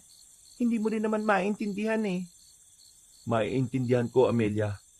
Maiintindihan ko na ang lola mo ay isang mangkukulam. At ikaw naman ay isang aswang na manananggal. Ha? Ano? Teka, huwag mong sabihin na ikaw ang magkagagawa ng pagkamatay ng lola ko. Hindi ako. Pero ang albularyo na nagbigay sa akin itong punyal na gawa sa pinaghalong itim na asin, katas ng bawang at may bendisyon sa kabanal-banalang simbahan. Sinaksak ko siya, Kabanong, pero mabilis niya itong naiwasan. Nakalayo siya at gulat na tumingin sa akin ng matalim. May dinukot siya sa bulsa. Isang langis na kagad niyang ipinaligo. Ilang saglit pa ay unti-unti na siyang nagpalit ng anyo. Pero biglang sumulpot sa likod sina Cruz, Juan at Andel. Ang mga kamay nila ay may bahid ng mga asing na bindisyonan. Hinawakan nila ang pakpak ng aswang at buong puwersang pinigilan to sa paglipat. Umusok ang nahawakan nila kaya nagkakakawag si Amelia sa galit. Walang ina! Kapag nakawala ako dito, wala akong ititik sa inyo! Buong lahi niyo ang mamamatay! Ikaw ang mamamatay dito, aswang! Lloyd, bilisan mo na! Itarap mo ng punyal na iyan sa halimaw na to! Kahit anong pilit ng aswang na magpumiglas, wala na siyang nagawa. Unti-unti na rin kasing nabubutas ang pakpak niya dahil sa asin sa kamay ni na Cruz, Juan at Andel. Hindi na nga rin ako nagdalawang isip pa. Lumapit ako at nang itatara ko na sa dibdib niya ang patalim ay bigla siyang nagmakaawa. Wag, Lloyd! Wag mo akong papatayin! Mahal na mahal kita! Huwag kang makikinig sa kanya! Nililin lang ka lang niya! Paulan mo na ako! Hindi ko na to ulitin at magpapakalayo-layo na ako. Pakiusap naman, Lloyd. Pakinggan mo naman ako. Kapag nakinig ka sa pang-uuto niya, kapag nakakawala siya rito, katapusan na nating lahat. Madadamay hindi lang kami, pati na rin si Manang Gomez at Tita Belen mo, at posible kang tatay mo rin. Kahit huwag mo na akong pakinggan, kahit ang puso mo na lang, alam kong mahal mo rin ako. Tama ka. Dapat nga pakinggan ko ang puso ko. Kaya mamamatay ka na! Walang pag-aalinlangan kung tinaharak ang punya sa dibdib ng aswang Kabanong. Parang may kung anong malakas na puwersa ang kumawala at gumapang sa buong bukuhan. Nagliparan ng mga natutulog na ibong tila na bulahaw. Hanggang sa makita na lang namin na unti-unti nang nalulusaw si Amelia. Nagsaabo siya at wala nang natira pa. Napaiyak ako dahil nakaramdam din ako kahit papaano ng panghihinayang. Inisip ko na kung siguro nagkita kami sa ibang mundo, baka hindi siya isang aswang. Pagkatapos ng pangyayaring yon, Kabanong, ay natahimik na nga ang aming mga buhay. Makalipas ng ilang taon, napetisyon na ako ni tatay. Tumira na ako sa ibang bansa at doon na nakapangasawa. Mga kabangers, mga kayanggaws, Kabanong po uli. Bago po ako magwakas, nagpapasalamat po ako sa pakikinig nyo sa bagong kwento natin ngayong araw na ito. At kung medyo nabitin po kayo sa kwento natin, kung maaari lang ay bisitahin nyo po yung isa pang channel natin na Pamela Clamil. Marami din po magagandang mga kwento doon. At kung maaari lang ay mag-subscribe po kayo kung nagustuhan nyo rin po yung kwento kasi kukunti lang po yung mga subscriber doon. At huwag nyo rin pong kalimutan na mag-comment at pindutin rin ang like button. Hanggang sa susunod na mga kwento, wakas!